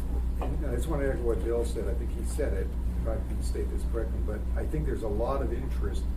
The criteria is this magic thing out here. The PCT is kind of blocked in a certain way because of the design, and so. But there has to be understanding that you can't continue with the same assumptions. And I think Bill said they're not beyond, because if you do, you're just building backdooring into a very expensive project that you cannot afford. Thank you. So I have 2 more questions, and I need to move on. Mr. Constant. 2 more people. So I'll do my best. couple of flavors. It's interesting to sit up here because depending on who's talking, the faces in the audience tell tales. They're amazing. It's back and forth like a tennis match. And you guys can hear him back there? That's clearly that we don't have alignment still, and some of the comments that are coming across classify, I think, into that category of what may, and I'll use this term gently, qualify as Wagner's.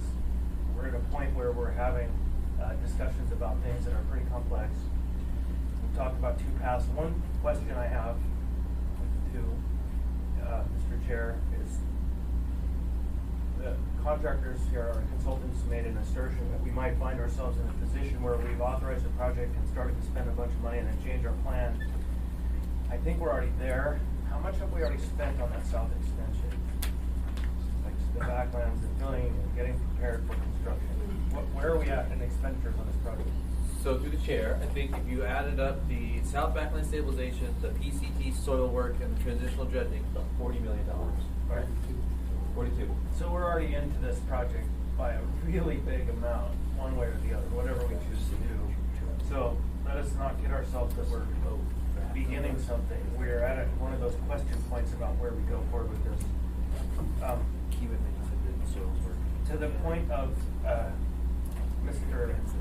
Dyson made about potential the look of things being funny. I can tell you now, I'm working on the homeless issue in my neighborhood, and if you were to account for all the things that look like they were orchestrated in a line, it would look like we've engineered this as a comment to the governor on the homeless issue, when I know for a fact, because I've been sitting in all the rooms with all these people, that these are just things that are happening all at once, not coordinated. So I believe you.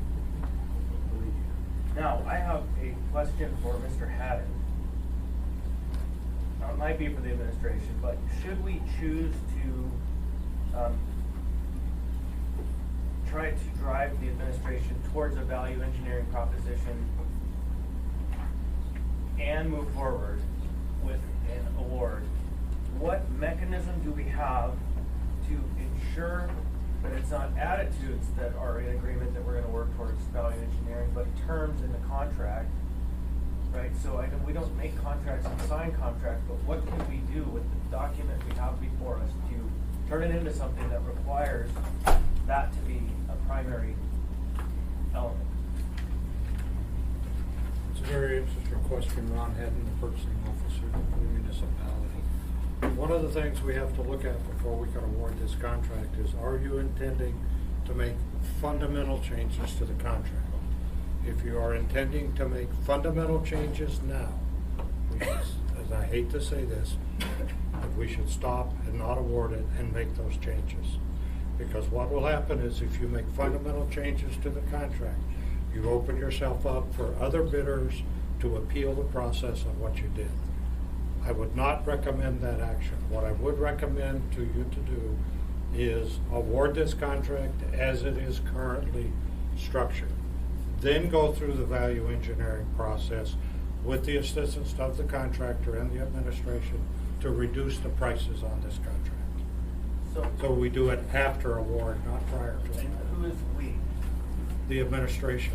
Right, so once we've signed off on this, it's out of our hands, right? It's the train has left the station, right? It would be out of your hands, yes.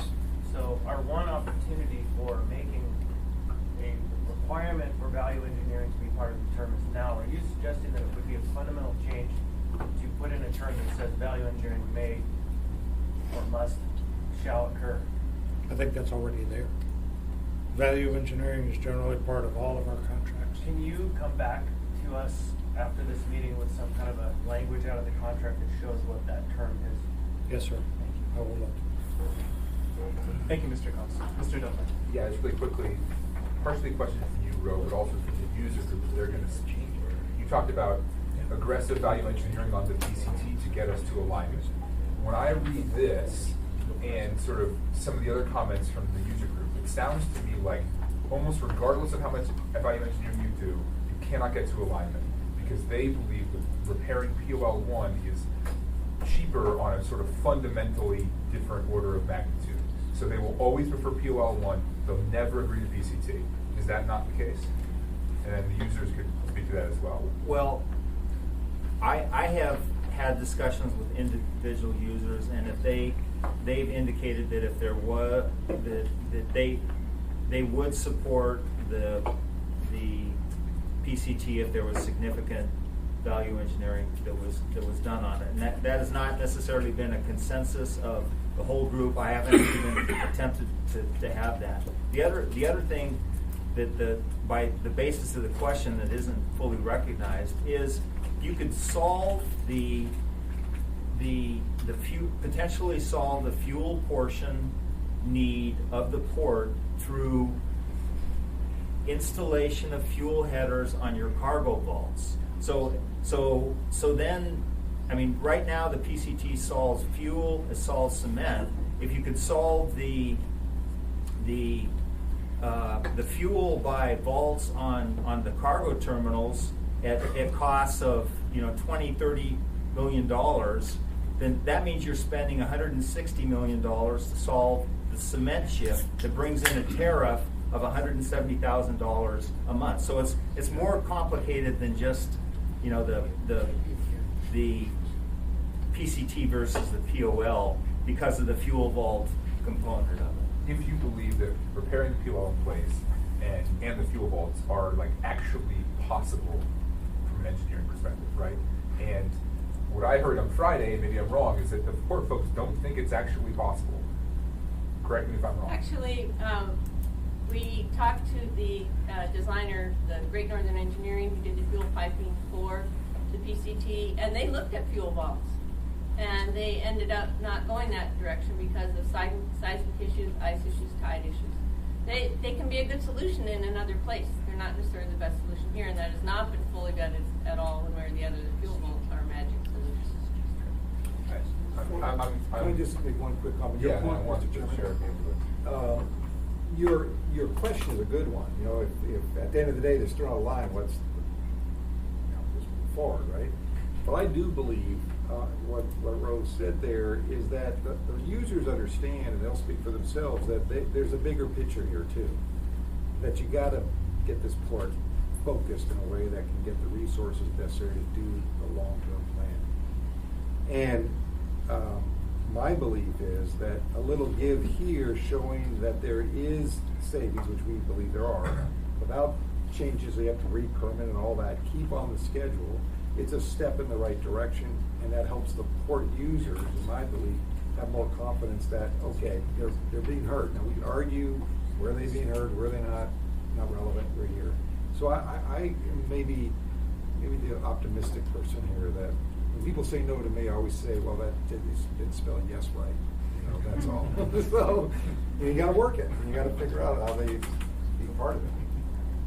Thank you, Mr. Dunbar, and thank you both for the presentation. I'm going to go ahead and move on to the port users group. If representatives want to join us at the table, please.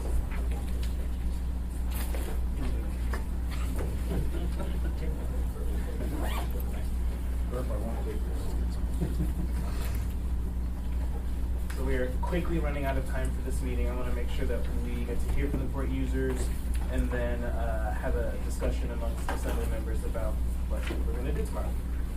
Go ahead. Good afternoon. I'll introduce myself. I'm Dave Karp. I'm Senior Vice President, Managing Director for Saltchuck. We have 3 different companies operating at the port between Cook Inlet, Tiger Barge, Tote Maritime, and Delta Western.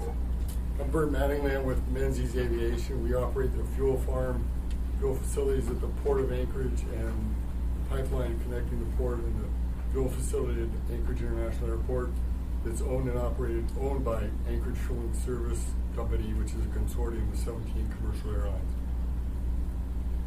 So I'll start. My my parents taught me that anytime you go into a public meeting, the first thing you should do is acknowledge the service of the people that are. I mean, this is not a get-rich-quick scheme for anyone, so thank you all for your service. It's interesting we find ourselves in this position. It's kind of ironic. We have the mayor's office on one end, we have the assembly in the middle, and we have all the users with their back up against the wall over there. So it's a good setting, I guess. I just want to reiterate, and I've said this to a lot of you individually, that the Port User Group consists of the 8 main tenants at the port. We've purposely tried to keep the group to a manageable level so that we could be articulate and make meetings and actually engage in some meaningful fashion. But we are 3 months old, and we've already heard comments about late to the party and everything else. We've made our apologies for that, and I think we're at the point now where, as we go through this process, there's a lot of realization that there's really a flaw in the public process here as it relates to maintaining alignment. And there's been some really good questions about that, and I think it's something that we should all be reflecting on is, how did we get here? How did we get to the point where we've got the administration wanting to move forward on something, and we've got, after 2 years of design and research and looking at everything, all the options before us, yet not one user is at the table. Now, and I'm speaking in terms of aligned, right? We have no alignment with the user group. This group's goal is not to be obstructionist. This group's goal is not to stop things. This group's goal is to engage and try to find alignment. Ever since we've convened, 100% of our effort has been dialed into trying to engage in meaningful dialogue with the administration on how we get a pause on the PCT so that it can be contemplated as part of the overall port modernization program with the stakeholders, the user group, at the table. I can't speak to why. We hear a lot of comments, and it's not necessarily one administration, right? This thing started a long time ago, so there's no finger pointing going on here. But the fact of the matter is, we got to the dance, and all these people that we have talked to, we didn't bring them along the whole way. And so I think our document really sought to speak to kind of what the major objections are. If you speak to each of the individual users, they have different issues. I can tell you, and I've been in just about every single one of these meetings, we haven't spent any time talking about tariffs. That's not the primary objection here. We all have an obligation as people who are focusing on this project to be good stewards of public dollars. And one of the things, frankly, is we talk about money, grant money, as if it's free money from the sky. It's still public money, just because it doesn't come from a tariff. So I think it's a fair question to say, well, if we can find a way to value engineer this project, and in the process, by some very unfortunate set of circumstances, we lose $60 million in grant funds, but we reduce the cost by $100 million. Are we not doing a better job of being stewards of the public trust? I would think so. So I'll just throw that out. I think the lack of alignment is probably one of the biggest problems. Mr. Dunbar, you asked a question, are they never going to agree to anything? I will say again, this group is not obstructionist. But every time we try to put something forward, get into a discussion, we continue. Sharon just made the comment about headers on the field docks. Well, at the roundtable, over a month ago, that was brought up and suggested, and there wasn't any dialogue about the fact that it had been looked at. The first time I've heard that it had been looked at was about 10 minutes ago, right? So it's a little bit like, so we're really just trying to be engaged, and yes, we understand that there's risk but these circumstances by which, everything has to be decided now by August 1st. I mean, the Assembly has retained a consultant to give them a report in mid-September, and now you're in the same situation we are in a lot of ways, where you're being told you need to make a decision tomorrow night or by August 1st.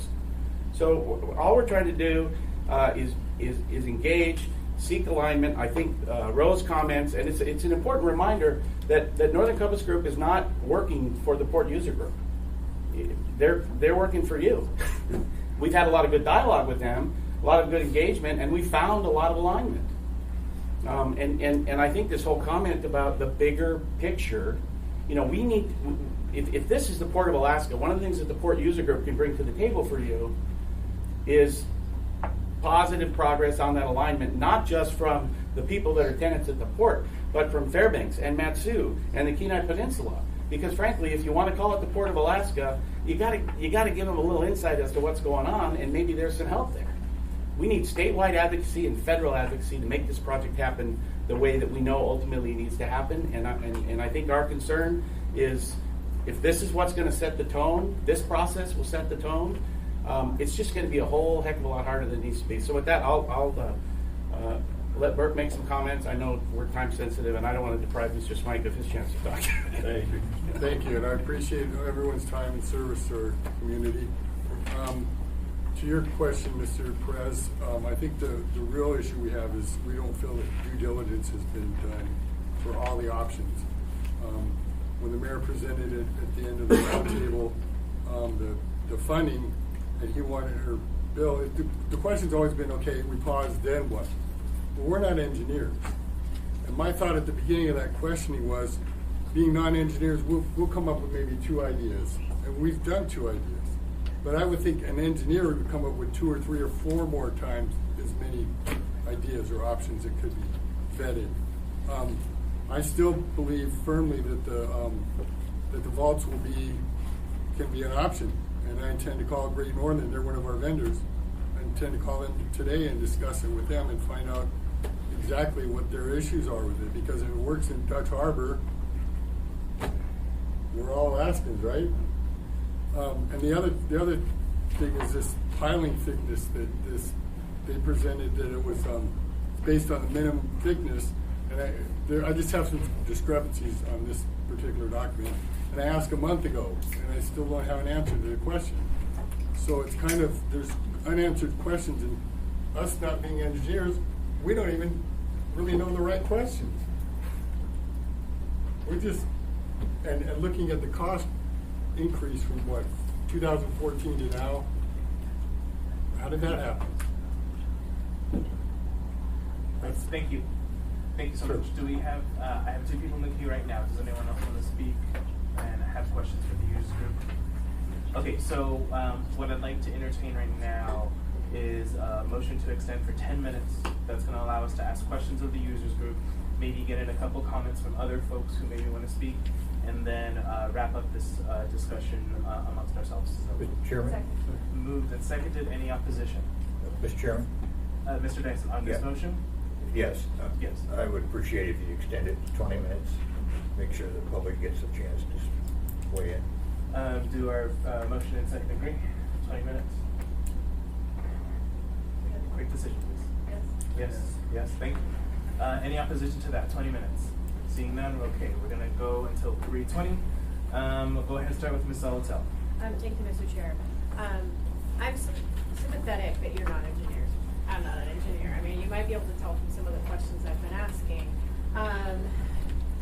But I felt like when I came into the presentation, the gentleman from Jacobs who's been working on the project, I mean, he kind of ran through some of the top alternatives, maybe not the fuel bursts, but some of the other ones, and said that those things were considered and kind of talked about why they wouldn't work. Is that the first time you guys have heard that? Or talk me, because that seemed like they thought through some things, and so they were able to communicate some of those alternatives, some of those very questions I've been having, like, well, have you thought of this? Have you thought of that? So have you not had that information?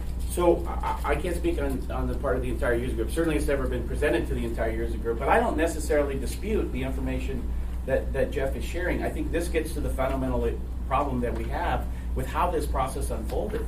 I mean, we've heard Mr. Falsey say, well, we've talked to all the users, right? Many times. I don't think we've ever heard Mr. Falsey say, we worked to engage the users and keep them, bring them along in the process to ensure that we had alignment when we got to the point. And I think that's the fundamental problem. There's so much detail that hasn't been shared with the user group. I don't think it's been withheld from the user group, but one of the points we put in our memo here was lack of alignment in terms of project management. I think that has to do with turnover and all other things, but nobody brought the users along.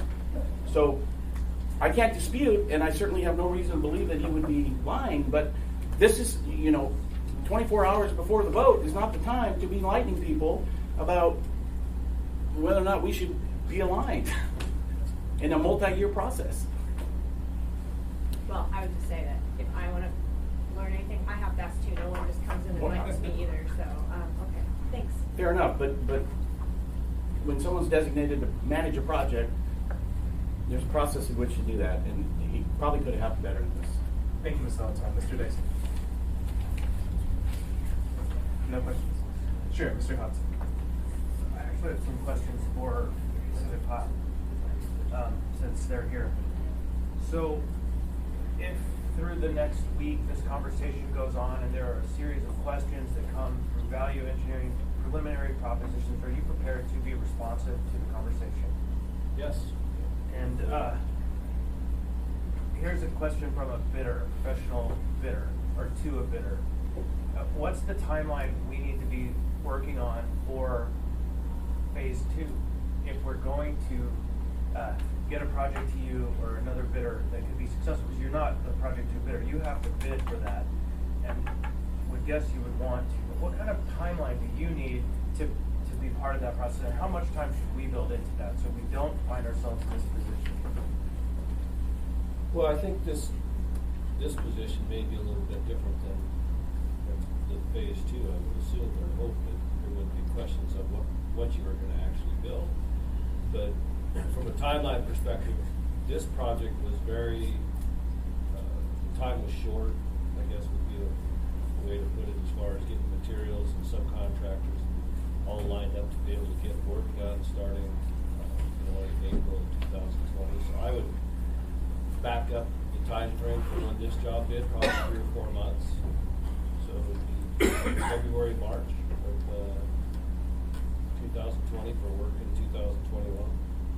That last question, it's been said on your behalf that there's a firm red line, which if this doesn't happen by the 1st, you will not walk past it. You're done and walking away. What is your perspective or your voice in that kind of deadline and timeline? How flexible can you be? Tell us your story. Well, it's not we walked away. The issue is that this isn't the only major project in America, and there's steel production is at a premium. Our steel suppliers have given us, they'll hold their prices until August 1st. If we go past August 1st, they're probably going to want to ask for more money. We talked to them today. We've already lost some position with the steel. We originally planned to move all our steel on a single barge. It's an economical way to do it. Starting in April of 2020, it's probably going to get split into two ships, and probably the second one probably come a couple months later. I think one of the things we should just touch on is the process of ordering steel or ordering pipe. We have to give them an order, essentially the way this process would work. It's basically 3 steps. If the assembly approves this tomorrow night, we would call our supplier the next day and say, you're going to be our guy. The day we get the official letter from the city, which we assume would be the August 1st, we provide them a letter and say, you're our guy, we're going to prepare you a purchase order. Then it's going to take us a couple weeks to work out all the details, the shipping, the coding, and the fabrication. So they would have an order in place by the middle of August. But their commitment, our commitment to them would be August 1st to comply with their proposal, their quote. But that's how that process works. And basically what you're buying is you're buying a position at the mill to get the raw material, then you're buying a position at the fabricator so that you have a position there. And what we've lost is we've lost some of that fabrication slot, but we just have to make an adjustment, in our plan. So that's how that process works. Anything beyond that, it's just more money and time, and potentially second seasons and all that kind of stuff. It just gets prohibitively expensive. Thank you, Mr. Comstock. I don't see any other questions for the Port Users Group. Thank you. So before I turn it over to folks in the audience who want to comment, just want a brief reminder that this is going to be a public hearing item tomorrow. So you don't have to comment before us today, but I also want to respect folks' time too. They've come to both this meeting and the last one. So with that in mind, yes, Mr. Mayor. Yeah, let me just say something. I've been biding my time for most of this meeting. I've been around people in the maritime industry for a long time. I've never noticed them to be shy in the past. When someone's surprised that they feel that we have not made our engineers available to them, it's an offer we have made on repeated occasions. We will reiterate it again publicly. If they have specific questions or concerns about the design, please let us know. They can meet with Jeff and the other members of his team. If they want to deploy any of the engineers that work for their companies that they've paid for with specific questions, we'd be able to answer those as well. So I think the notion that for some reason my administration has not been forthcoming is somewhat at variance with my recollection of events. Thank you, Mr. Mayor. So with that, if there's a couple of folks who want to comment for us, but I do need to wrap this discussion up. Anyone at all? Mr. Chair, maybe before we go to that part, we discuss very briefly Tuesday night and our options. That's gonna. Sure, we can do that now. Mr. Constant, do you want to start that discussion? Yeah, I'm sorry.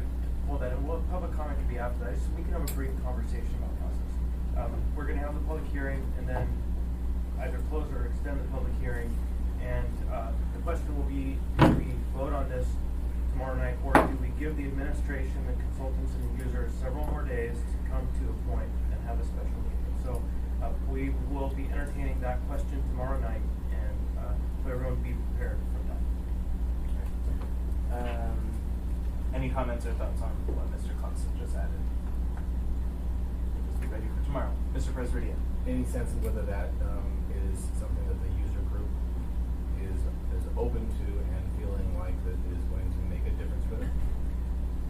I heard our consultants ask for that time when they first started their presentation, and I'm going to go with our consultants on that. I can't speak on behalf of the users. I think what they would like is a full pause, but we have 6 more days in which we can get a fuller picture if there's anything.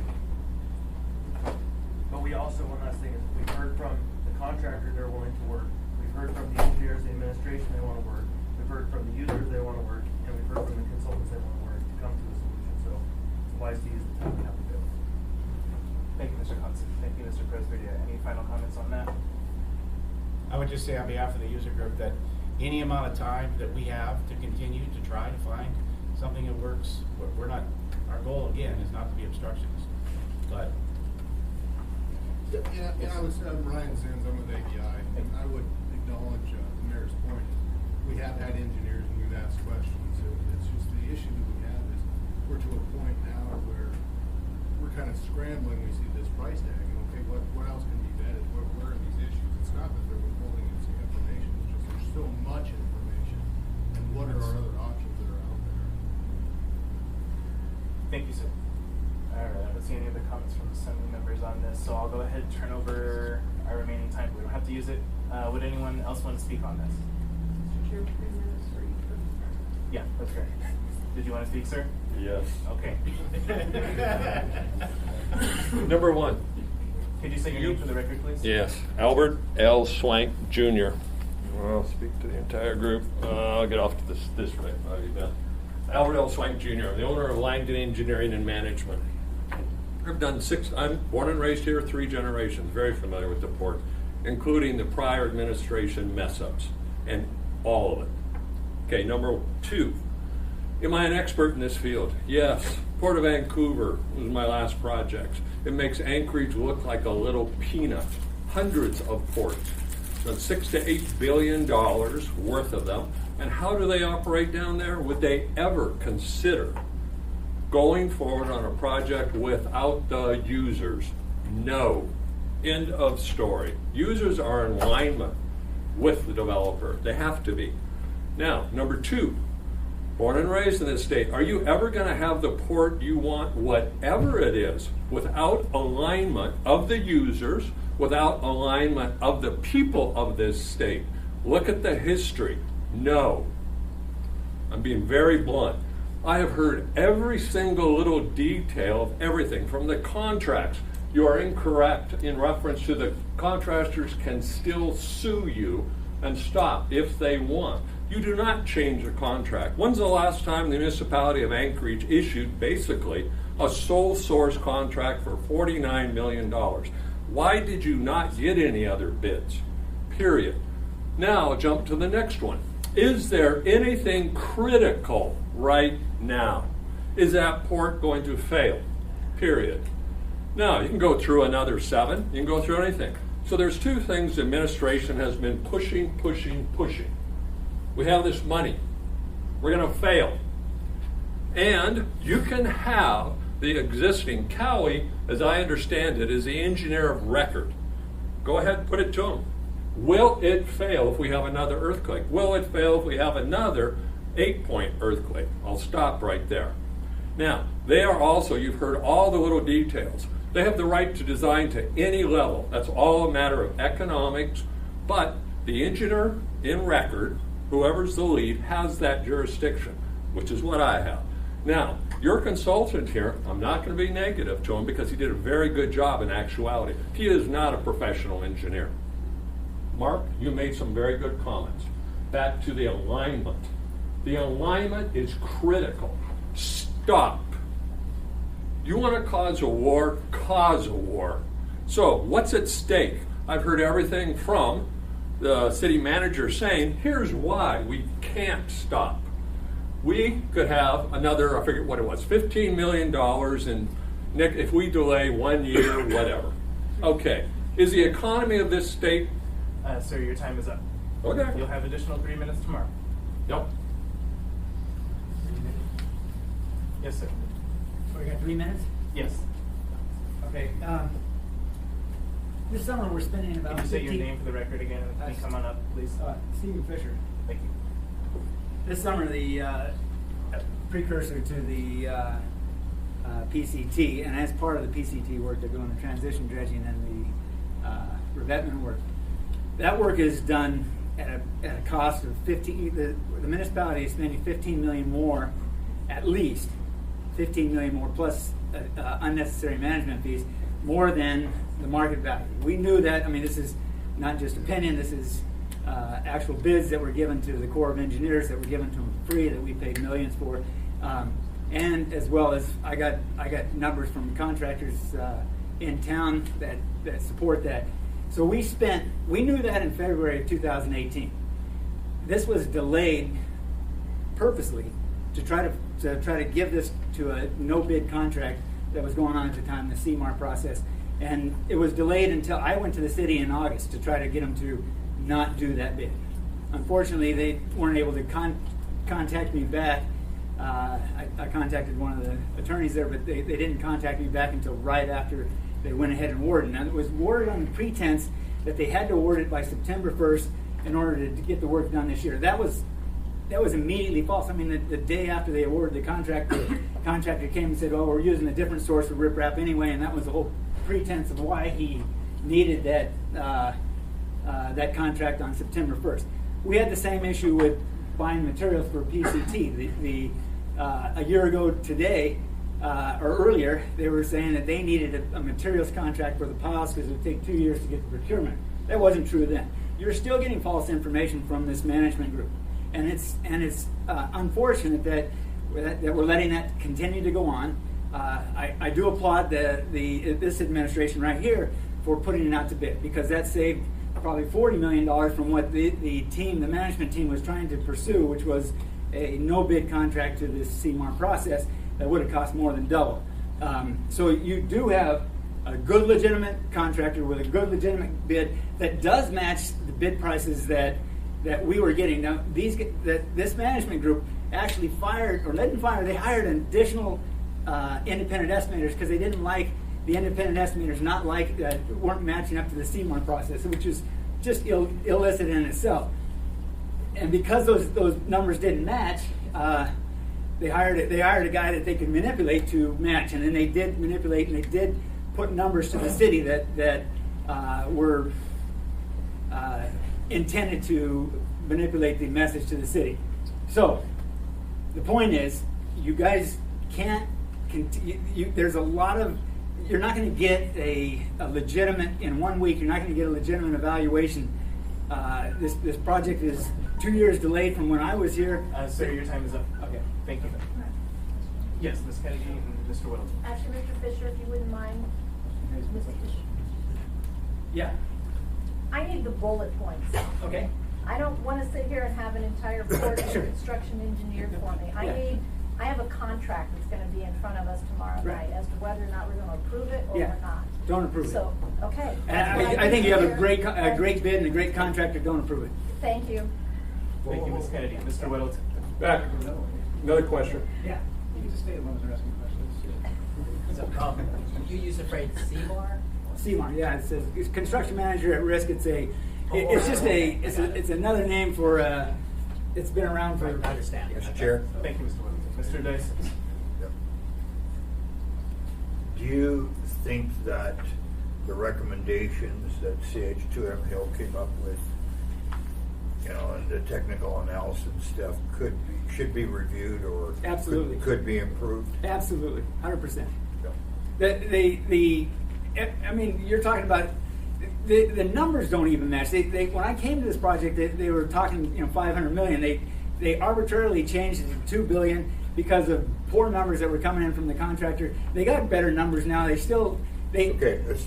They don't have anybody on that team that has any port experience that are on this project.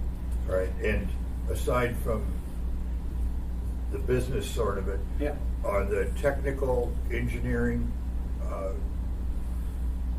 assumptions or productions in this document that should be reevaluated? Well, this is CH2M Hill's. I wouldn't proposal. trust it. No, Pardon? I wouldn't trust that. No. All right, thank you, sir. Thank you, Mr. Dyson. All right. Yes, sir. Yeah, I'm Andy Romine, project manager for Pacific File and Marine. I just wanted to, clear up a couple things. First, we didn't know we were the only bidder. That was one of the points that came out. We thought there was going to be at least 2 bidders. One of the concerns that everybody's talked about is cost. I think that from our perspective, there's what I would call an opportunity cost. It's more of an opportunity loss cost. As I was saying before, this isn't the only large-scale project going on in the United States. There's a LNG process going on in Canada that's taken up a lot of materials, takes up a lot of contractors, a lot of heavy civil marine contractors. On this particular project, it was, for us, the timing was right. We've got the right piece of equipment. We didn't have an assignment for it. 12 months from now, I don't know what that's going to be. I don't know what the other contractors are going to have, what their availability is going to be. I don't know why they didn't bid, but it could have been an equipment issue. This project, as designed, takes some very specialized equipment. If that equipment's not available in another year, in my opinion, the price goes up $10 to $15 million just to set up a crane and a barge and a pile driving equipment to make that happen. So I think you need to take that into context if you're, talking about the awarding this project as the solution to the oil and cement unloading. Then I think you need to look at it from that perspective. That any cost savings from a redesign that can't happen very quickly, I honestly believe you'll lose more than you'll gain if this project's not awarded and then it comes back out to bid again in a year. Mr. Chair? Yes, Mr. Dyson. Would this pipe be available from overseas? It wasn't allowed in the contract. But it could have been. Is that because there's federal money involved? Well, my understanding was they were pursuing grants that potentially would make it federal money, so we were Should not be allowed Buy to American. look for offshore pipe. Yeah. Thank you. Thank you, Mr. Dyson. Mr. Constant.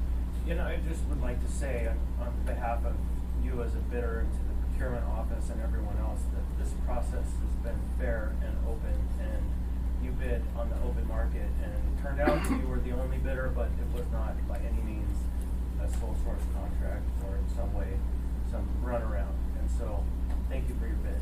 Thank you. Thank you. I'd like to see if anyone else would like to speak, because you already got a chance to. Yeah, you're going to be our last one. All right, my name is William Burton. I've been working at POL 1 and 2 for the last 15 years off and on. I've been in the fuel business for the last 38 years, public barges and tankers.